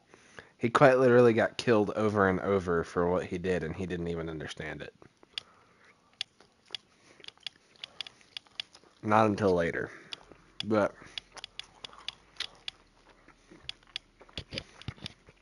he gets revived as a guardian, and we find out about it. So we go to the reef, and personally, I think our guardian was ready to kill him again. But we don't. The spider, who is our ally on the Tangled Shore, has him on a tight leash and whatnot, and we have to wrestle him away from him by doing some quests for him, basically winning him as a prize. We win him, and instead of killing him again, our guardian decides to look the other way since he's pretty much a new person now, and we bring him to the last city. But he wears a mask the entire time, so Ikora and Zavala don't see him because we don't know how they'll react. Yes. Crow gains some reputation in the city. He's going by the name The Crow now. Remember, I mentioned that The Crow was going to be your partner in the original game, but they scrapped it. So, Aldrin is Crow. He is the one that was going to originally be your partner. And he kind of becomes that later on in this game, too. You get pretty close with him. So, Crow gains his reputation a little bit, and then Keitel comes. Hold on, where does Keitel come? I need to... Okay. Sorry. We part ways with Crow for a little while. Shadowkeep rolls around. We find out for the first time about... We start finding out about the witness, about who he is. We don't even know his name yet at this point, but we start finding out who he is. So, the witness comes along, and his forces are closing in on us. We find one of his force's ships was under the moon's surface. Buried on the moon was one of the pyramid ships from his fleet. We end up going into that ship at the end after killing some hive that have been transformed, and the moon has been transformed a little, but we go into that ship and meet the witness, sort of. He basically takes on shapeshifts into our body in like a dream or something that he gives us. He shapeshifts into us and tells her, we are not your enemy, we are not your ally, we are your salvation. The witness is saying we because he's like a bunch of people in one. But yeah, he goes, we are not your enemy, we're not your ally, we are your salvation. And we wake up. That's the end of Shadowkeep. The Traveler is preparing for the witness to come back. So the Traveler finally heals itself completely. So now that the Traveler is healed, we know the witness is really going to start coming in full force. And the Traveler's getting ready for it, and he's reviving more Guardians and getting us ready for it. Beyond Light comes. Humanity's ancient foe has returned. The witness is on the horizon. And we discover that we need to be able to wield the power of darkness as well as light if we're going to really be able to understand how to defeat the witness. So we go for Stasis, which is the new subclass. It's a darkness subclass, and it's Cryo. It's a freezing subclass. You can create ice. Hunters have ice axes that they throw. Titans have ice fists that they hit stuff with really hard. Yeah. And warlocks have like a ice stuff that they throw. I don't really know what warlocks have, I just know that they throw it. So we work with the Exo Stranger who helped us in Destiny 1 with the whole Black Garden thing. She comes back and gives us a hand with learning how to wield the darkness.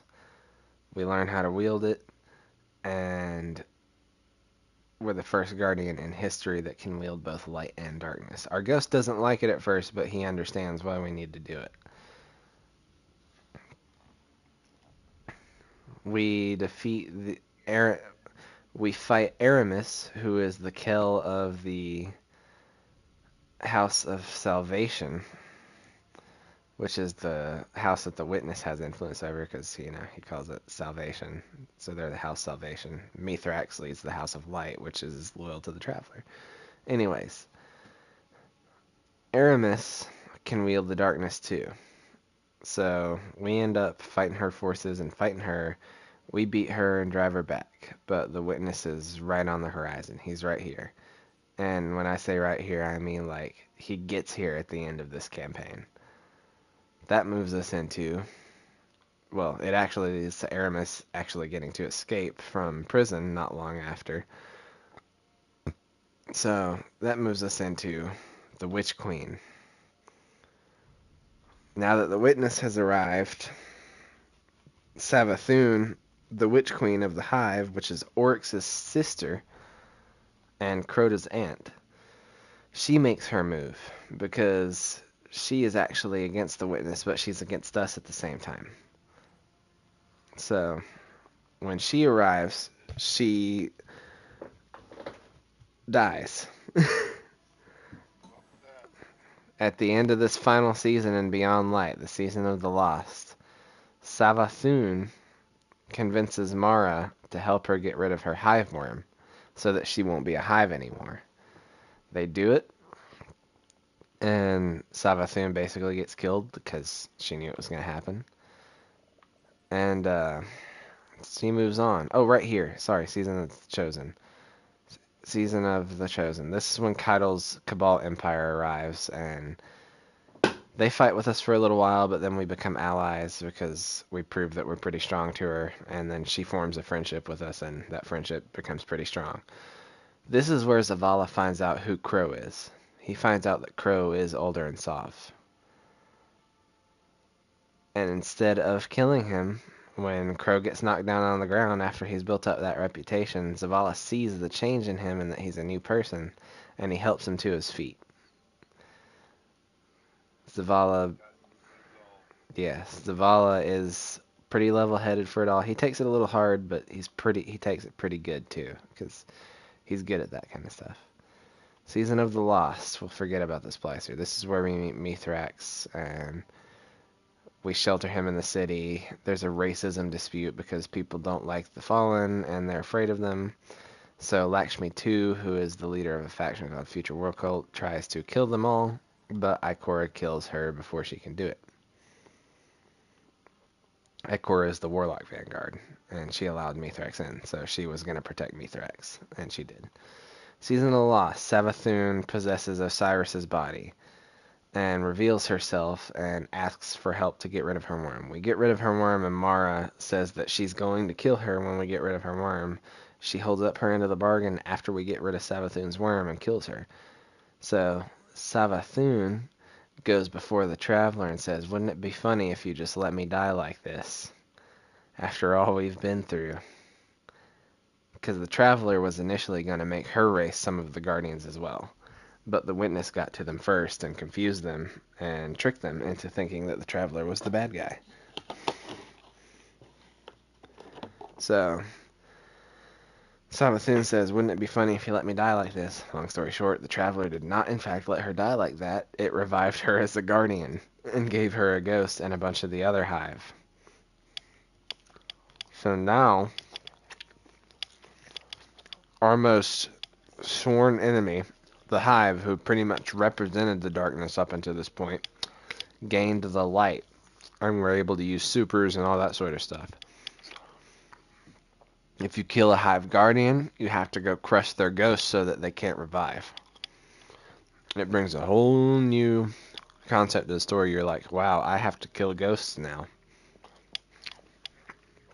Because instead of taking our side, of course, Savathun isn't going to take our side because she's the Witch Queen, which means she's the trickster god of the hive. We defeat Savathun and her forces, drive them back. We kill her, but instead of killing her ghosts, we keep her ghosts alive, but we separate them so that the ghost can't revive Savathun. The ghost is in prison, Savathun's body is locked up, and all's well that ends well for a time. Season of the Risen, we come through and deal with the Lucent Hive. Season of the Haunted, the Leviathan returned, which is from Destiny 1. It was Gaul's dad, Callus. He's become a envoy of the Witness, one of his disciples. And he brings back these nightmares to haunt us of Zavala's past, of his wife and his son who died, and of us and Alderaan. It was for Cade 6, for Crow. Needless I say, at the end of this season right here, forgot to mention at the season of the Lost, Savathun showed Crow who he was. She showed Crow that he was Alderaan. So Crow gets haunted by Alderaan right here in the season of the Haunted. And all of the people that we played as were thinking that we were going to get haunted by Cade, but not even Cade's ghost would haunt us because apparently he liked us that much. Not even his nightmare would haunt us. So we didn't get one, but Crow got one, and he had to accept that he was Alderaan Sov as well to really move on.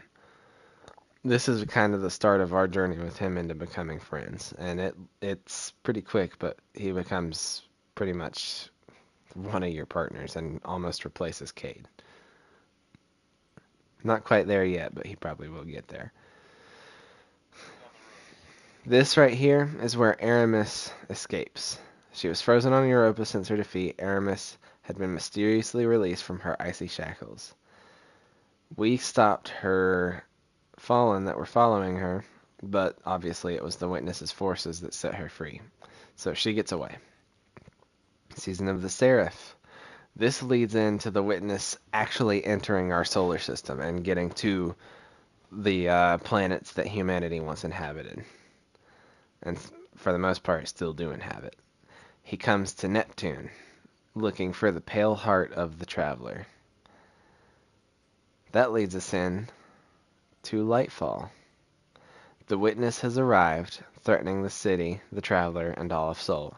Aided by its newest disciple, Emperor Callus, who we just talked about, the Witness aims to bring about a second collapse. We have to beat Callus to the edge of the solar system, learn the way of the Cloud Striders, and wield Strand, a new darkness ability, and bring Callus to an end.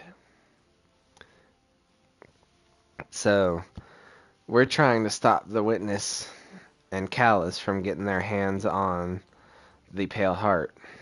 We fail. Spoiler alert, we kill Callus, but we do fail at stopping the Witness. And that leads us into a crazy amount of stuff.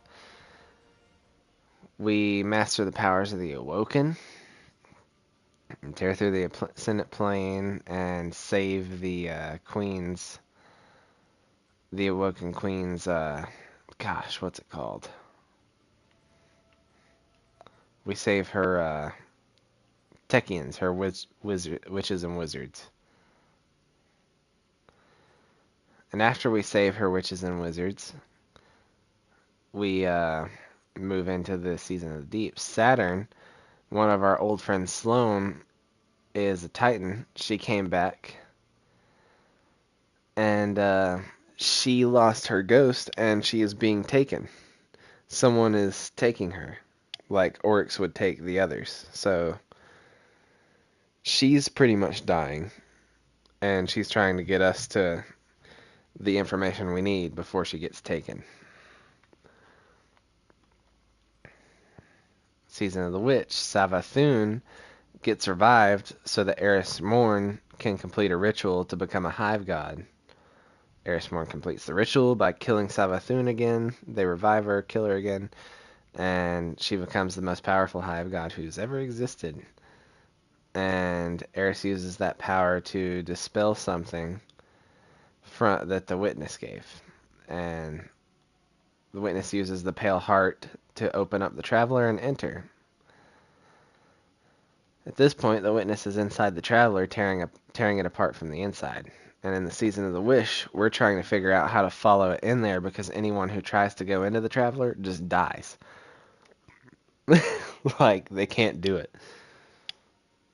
So we wish on the Ahamkara. More specifically, Crow/Olderin wishes on the Ahamkara.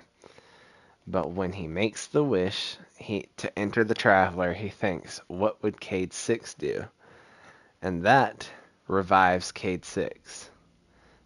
Because now the dragon, the wish dragon, pulled him out of the afterlife, and the traveler used its light to bring him back to life.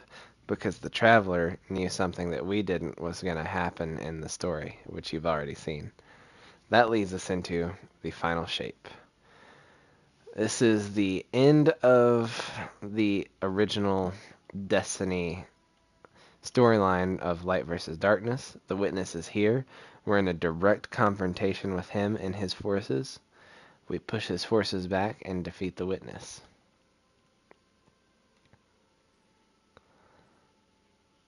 So, after we pushed back his forces so far and found that there were dissenting voices within him, people that didn't agree with what he was trying to do, we managed to push him back. And the raid opened up. Well, the race for world's first raid clear began, and 6 men went in and defeated the witness as the final boss in the raid, and the witness took a retreat. He retreated back after the raid, and that unlocked the final mission of the campaign called Excision. We got the cutscene for Zavala, who had just lost his ghost, so he had no more light. He learned how to wield stasis to make up the difference for his power. So now Zavala is wielding the darkness, which he was so adamant on not wielding before, but now he gets it, and he's doing it. He leads us into battle against the witness, and all of our allies come to help too. The Keitel and her Cabal Empire, they come to help us. Mithrax and his Fallen, they come to help us because we're allies with these guys now.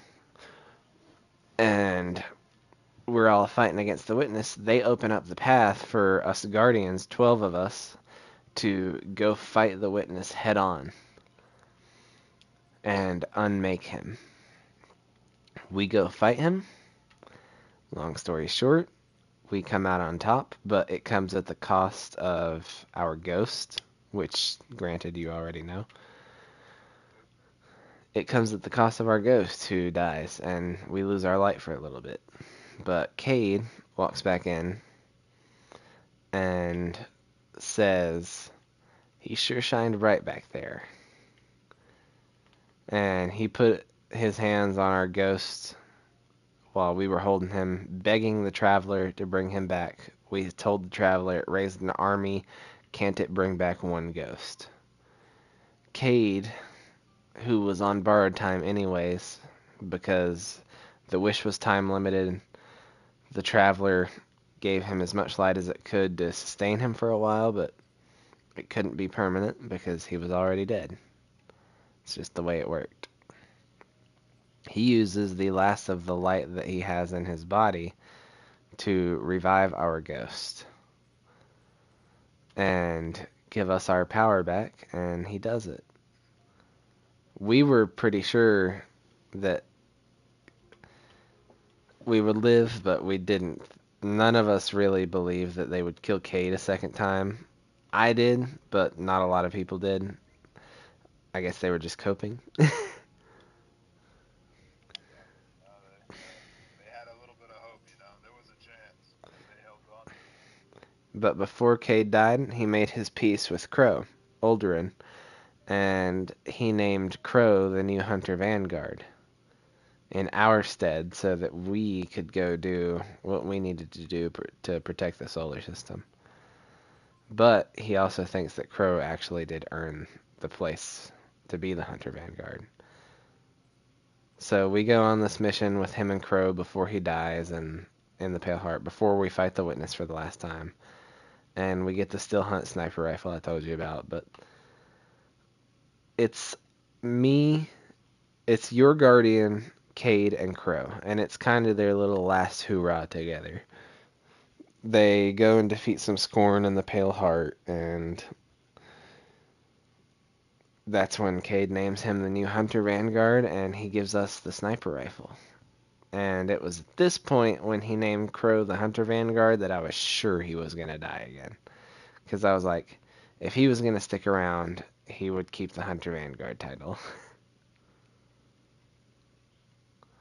But he revived our ghost, told them that it was his light and his choice, and he went out on his own terms this time. Because he wanted to make his second life count.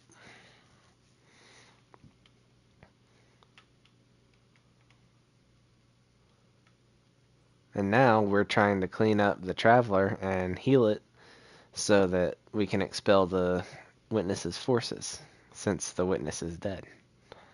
But the Witness left a hint that that he's not the real guy that's been in charge of all this, if you get what I'm saying.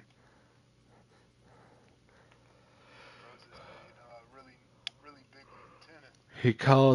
He calls himself the first. We were calling him the Winnower because we thought he was the Winnower.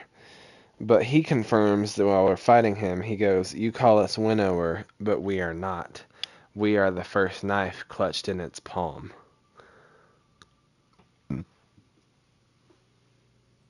So there's a bigger looming threat that goes beyond light and darkness. That was the Witness's boss.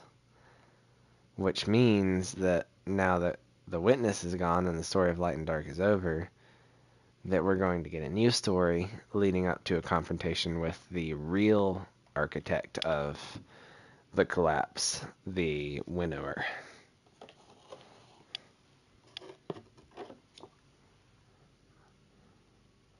And that's where we are.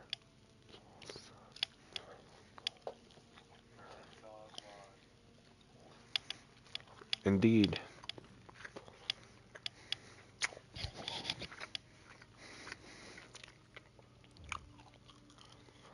It's a long journey.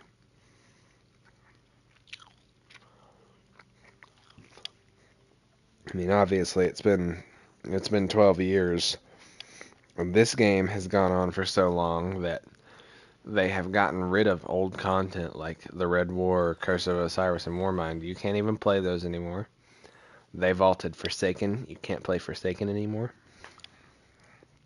You can play the first mission of it and see where Cade dies, but that's about it.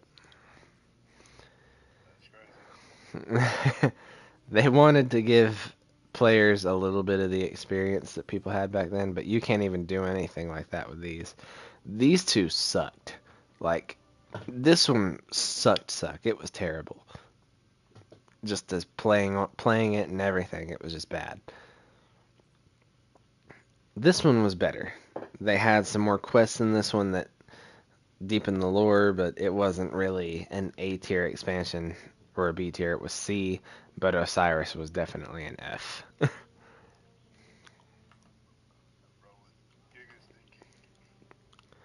know, it was terrible.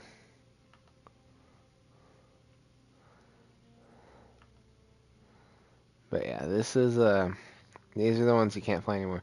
This one was an S tier. The initial campaign for this game was so good.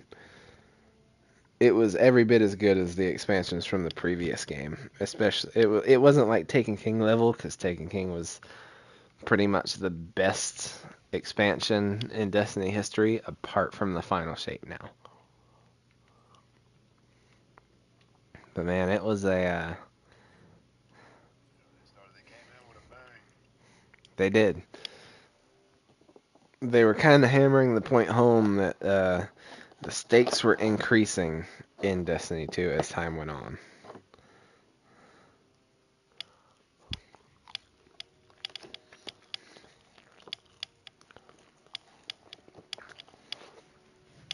The whole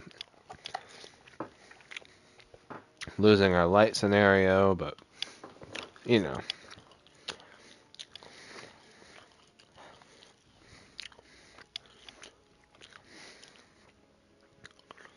I do wish that they would like as much as this one sucks, I do wish they would chronicle these together and like give them their own like game.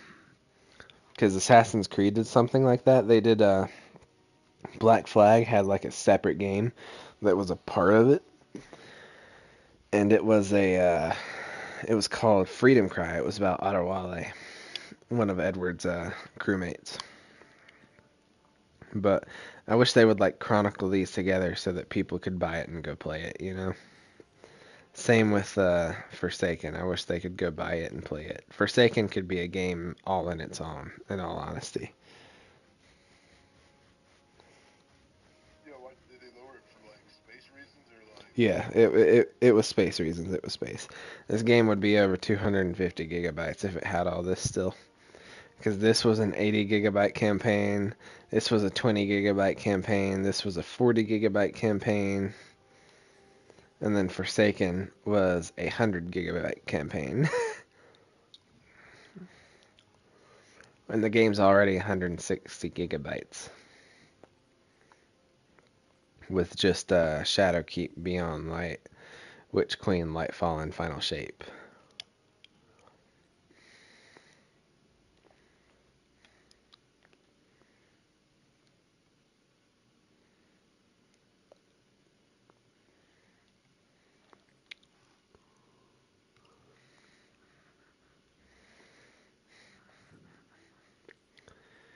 It has been a crazy 10 years.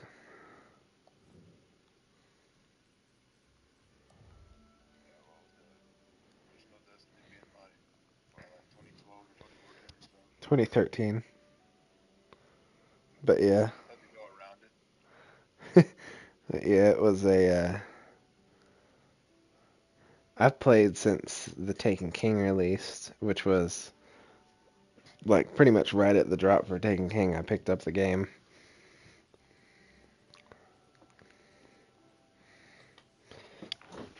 Played it. I was there when Rise of Iron released. I played all the other stuff too, because you could still play it. Destiny 1 didn't vault any content. So I got to play through the entire experience. And Destiny 2 came around and I was already on it. I was hooked.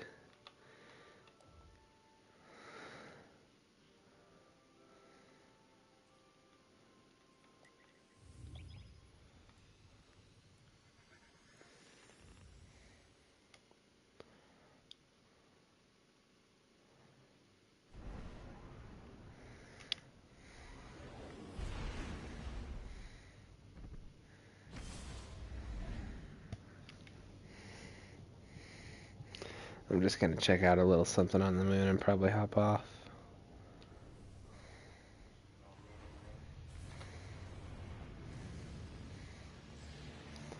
And the moon was a location in Destiny 1. It was there. It's where you fought Crota.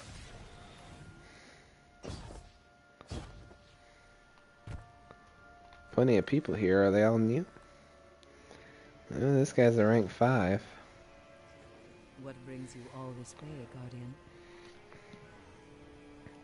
This guy's a rank 7. The fight continues.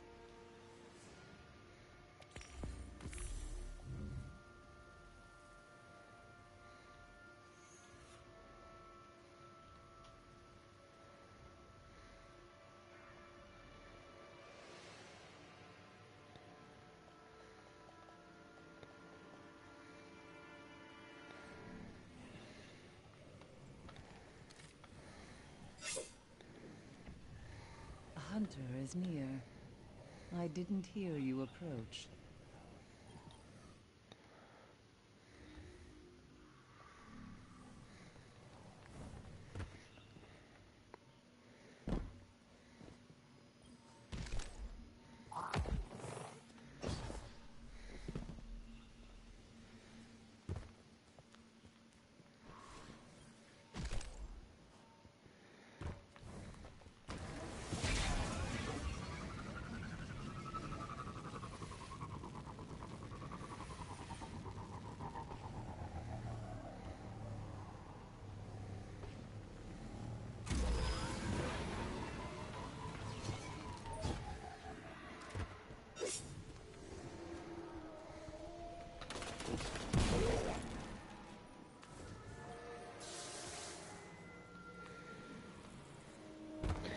Gosh, dude.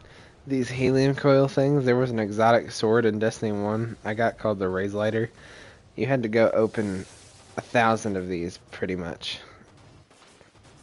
You would get one helium core every time you opened up 10 of them.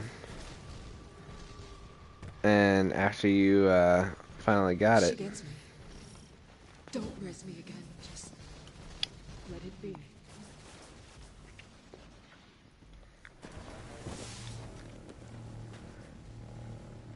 I don't even know what I was saying, bro.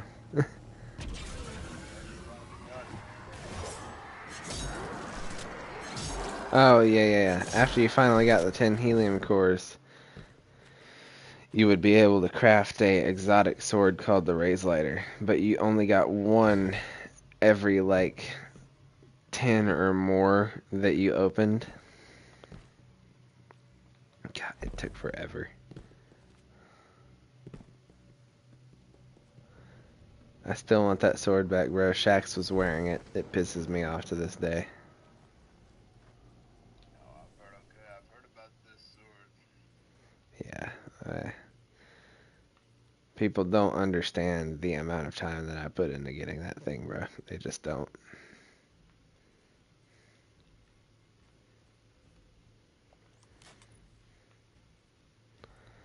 But I'm going to use the next closest thing I got now.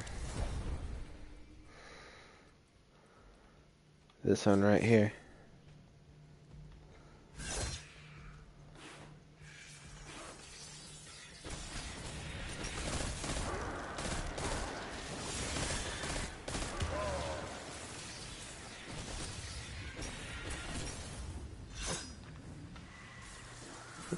Sweet, someone actually dropped some special ammo.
Yes.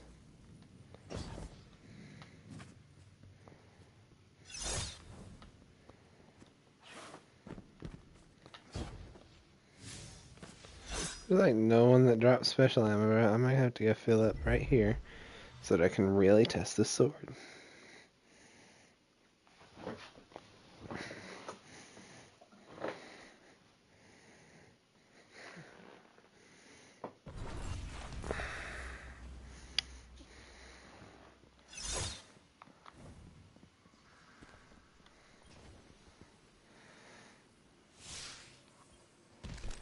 There we go.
I love it when I just swing it in their direction and they just die. I don't even get the hit.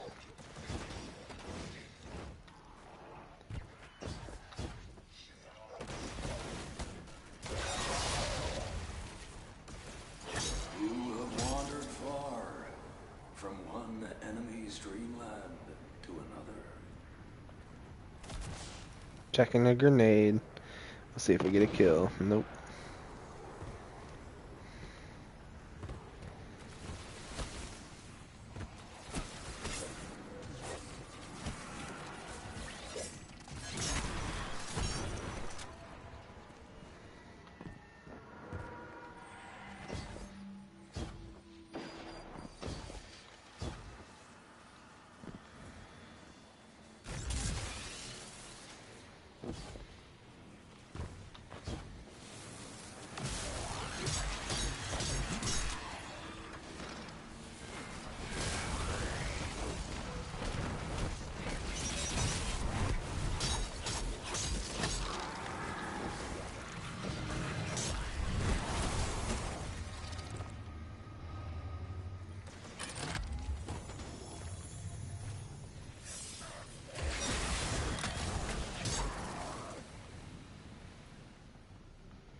Well, I think that's gonna be it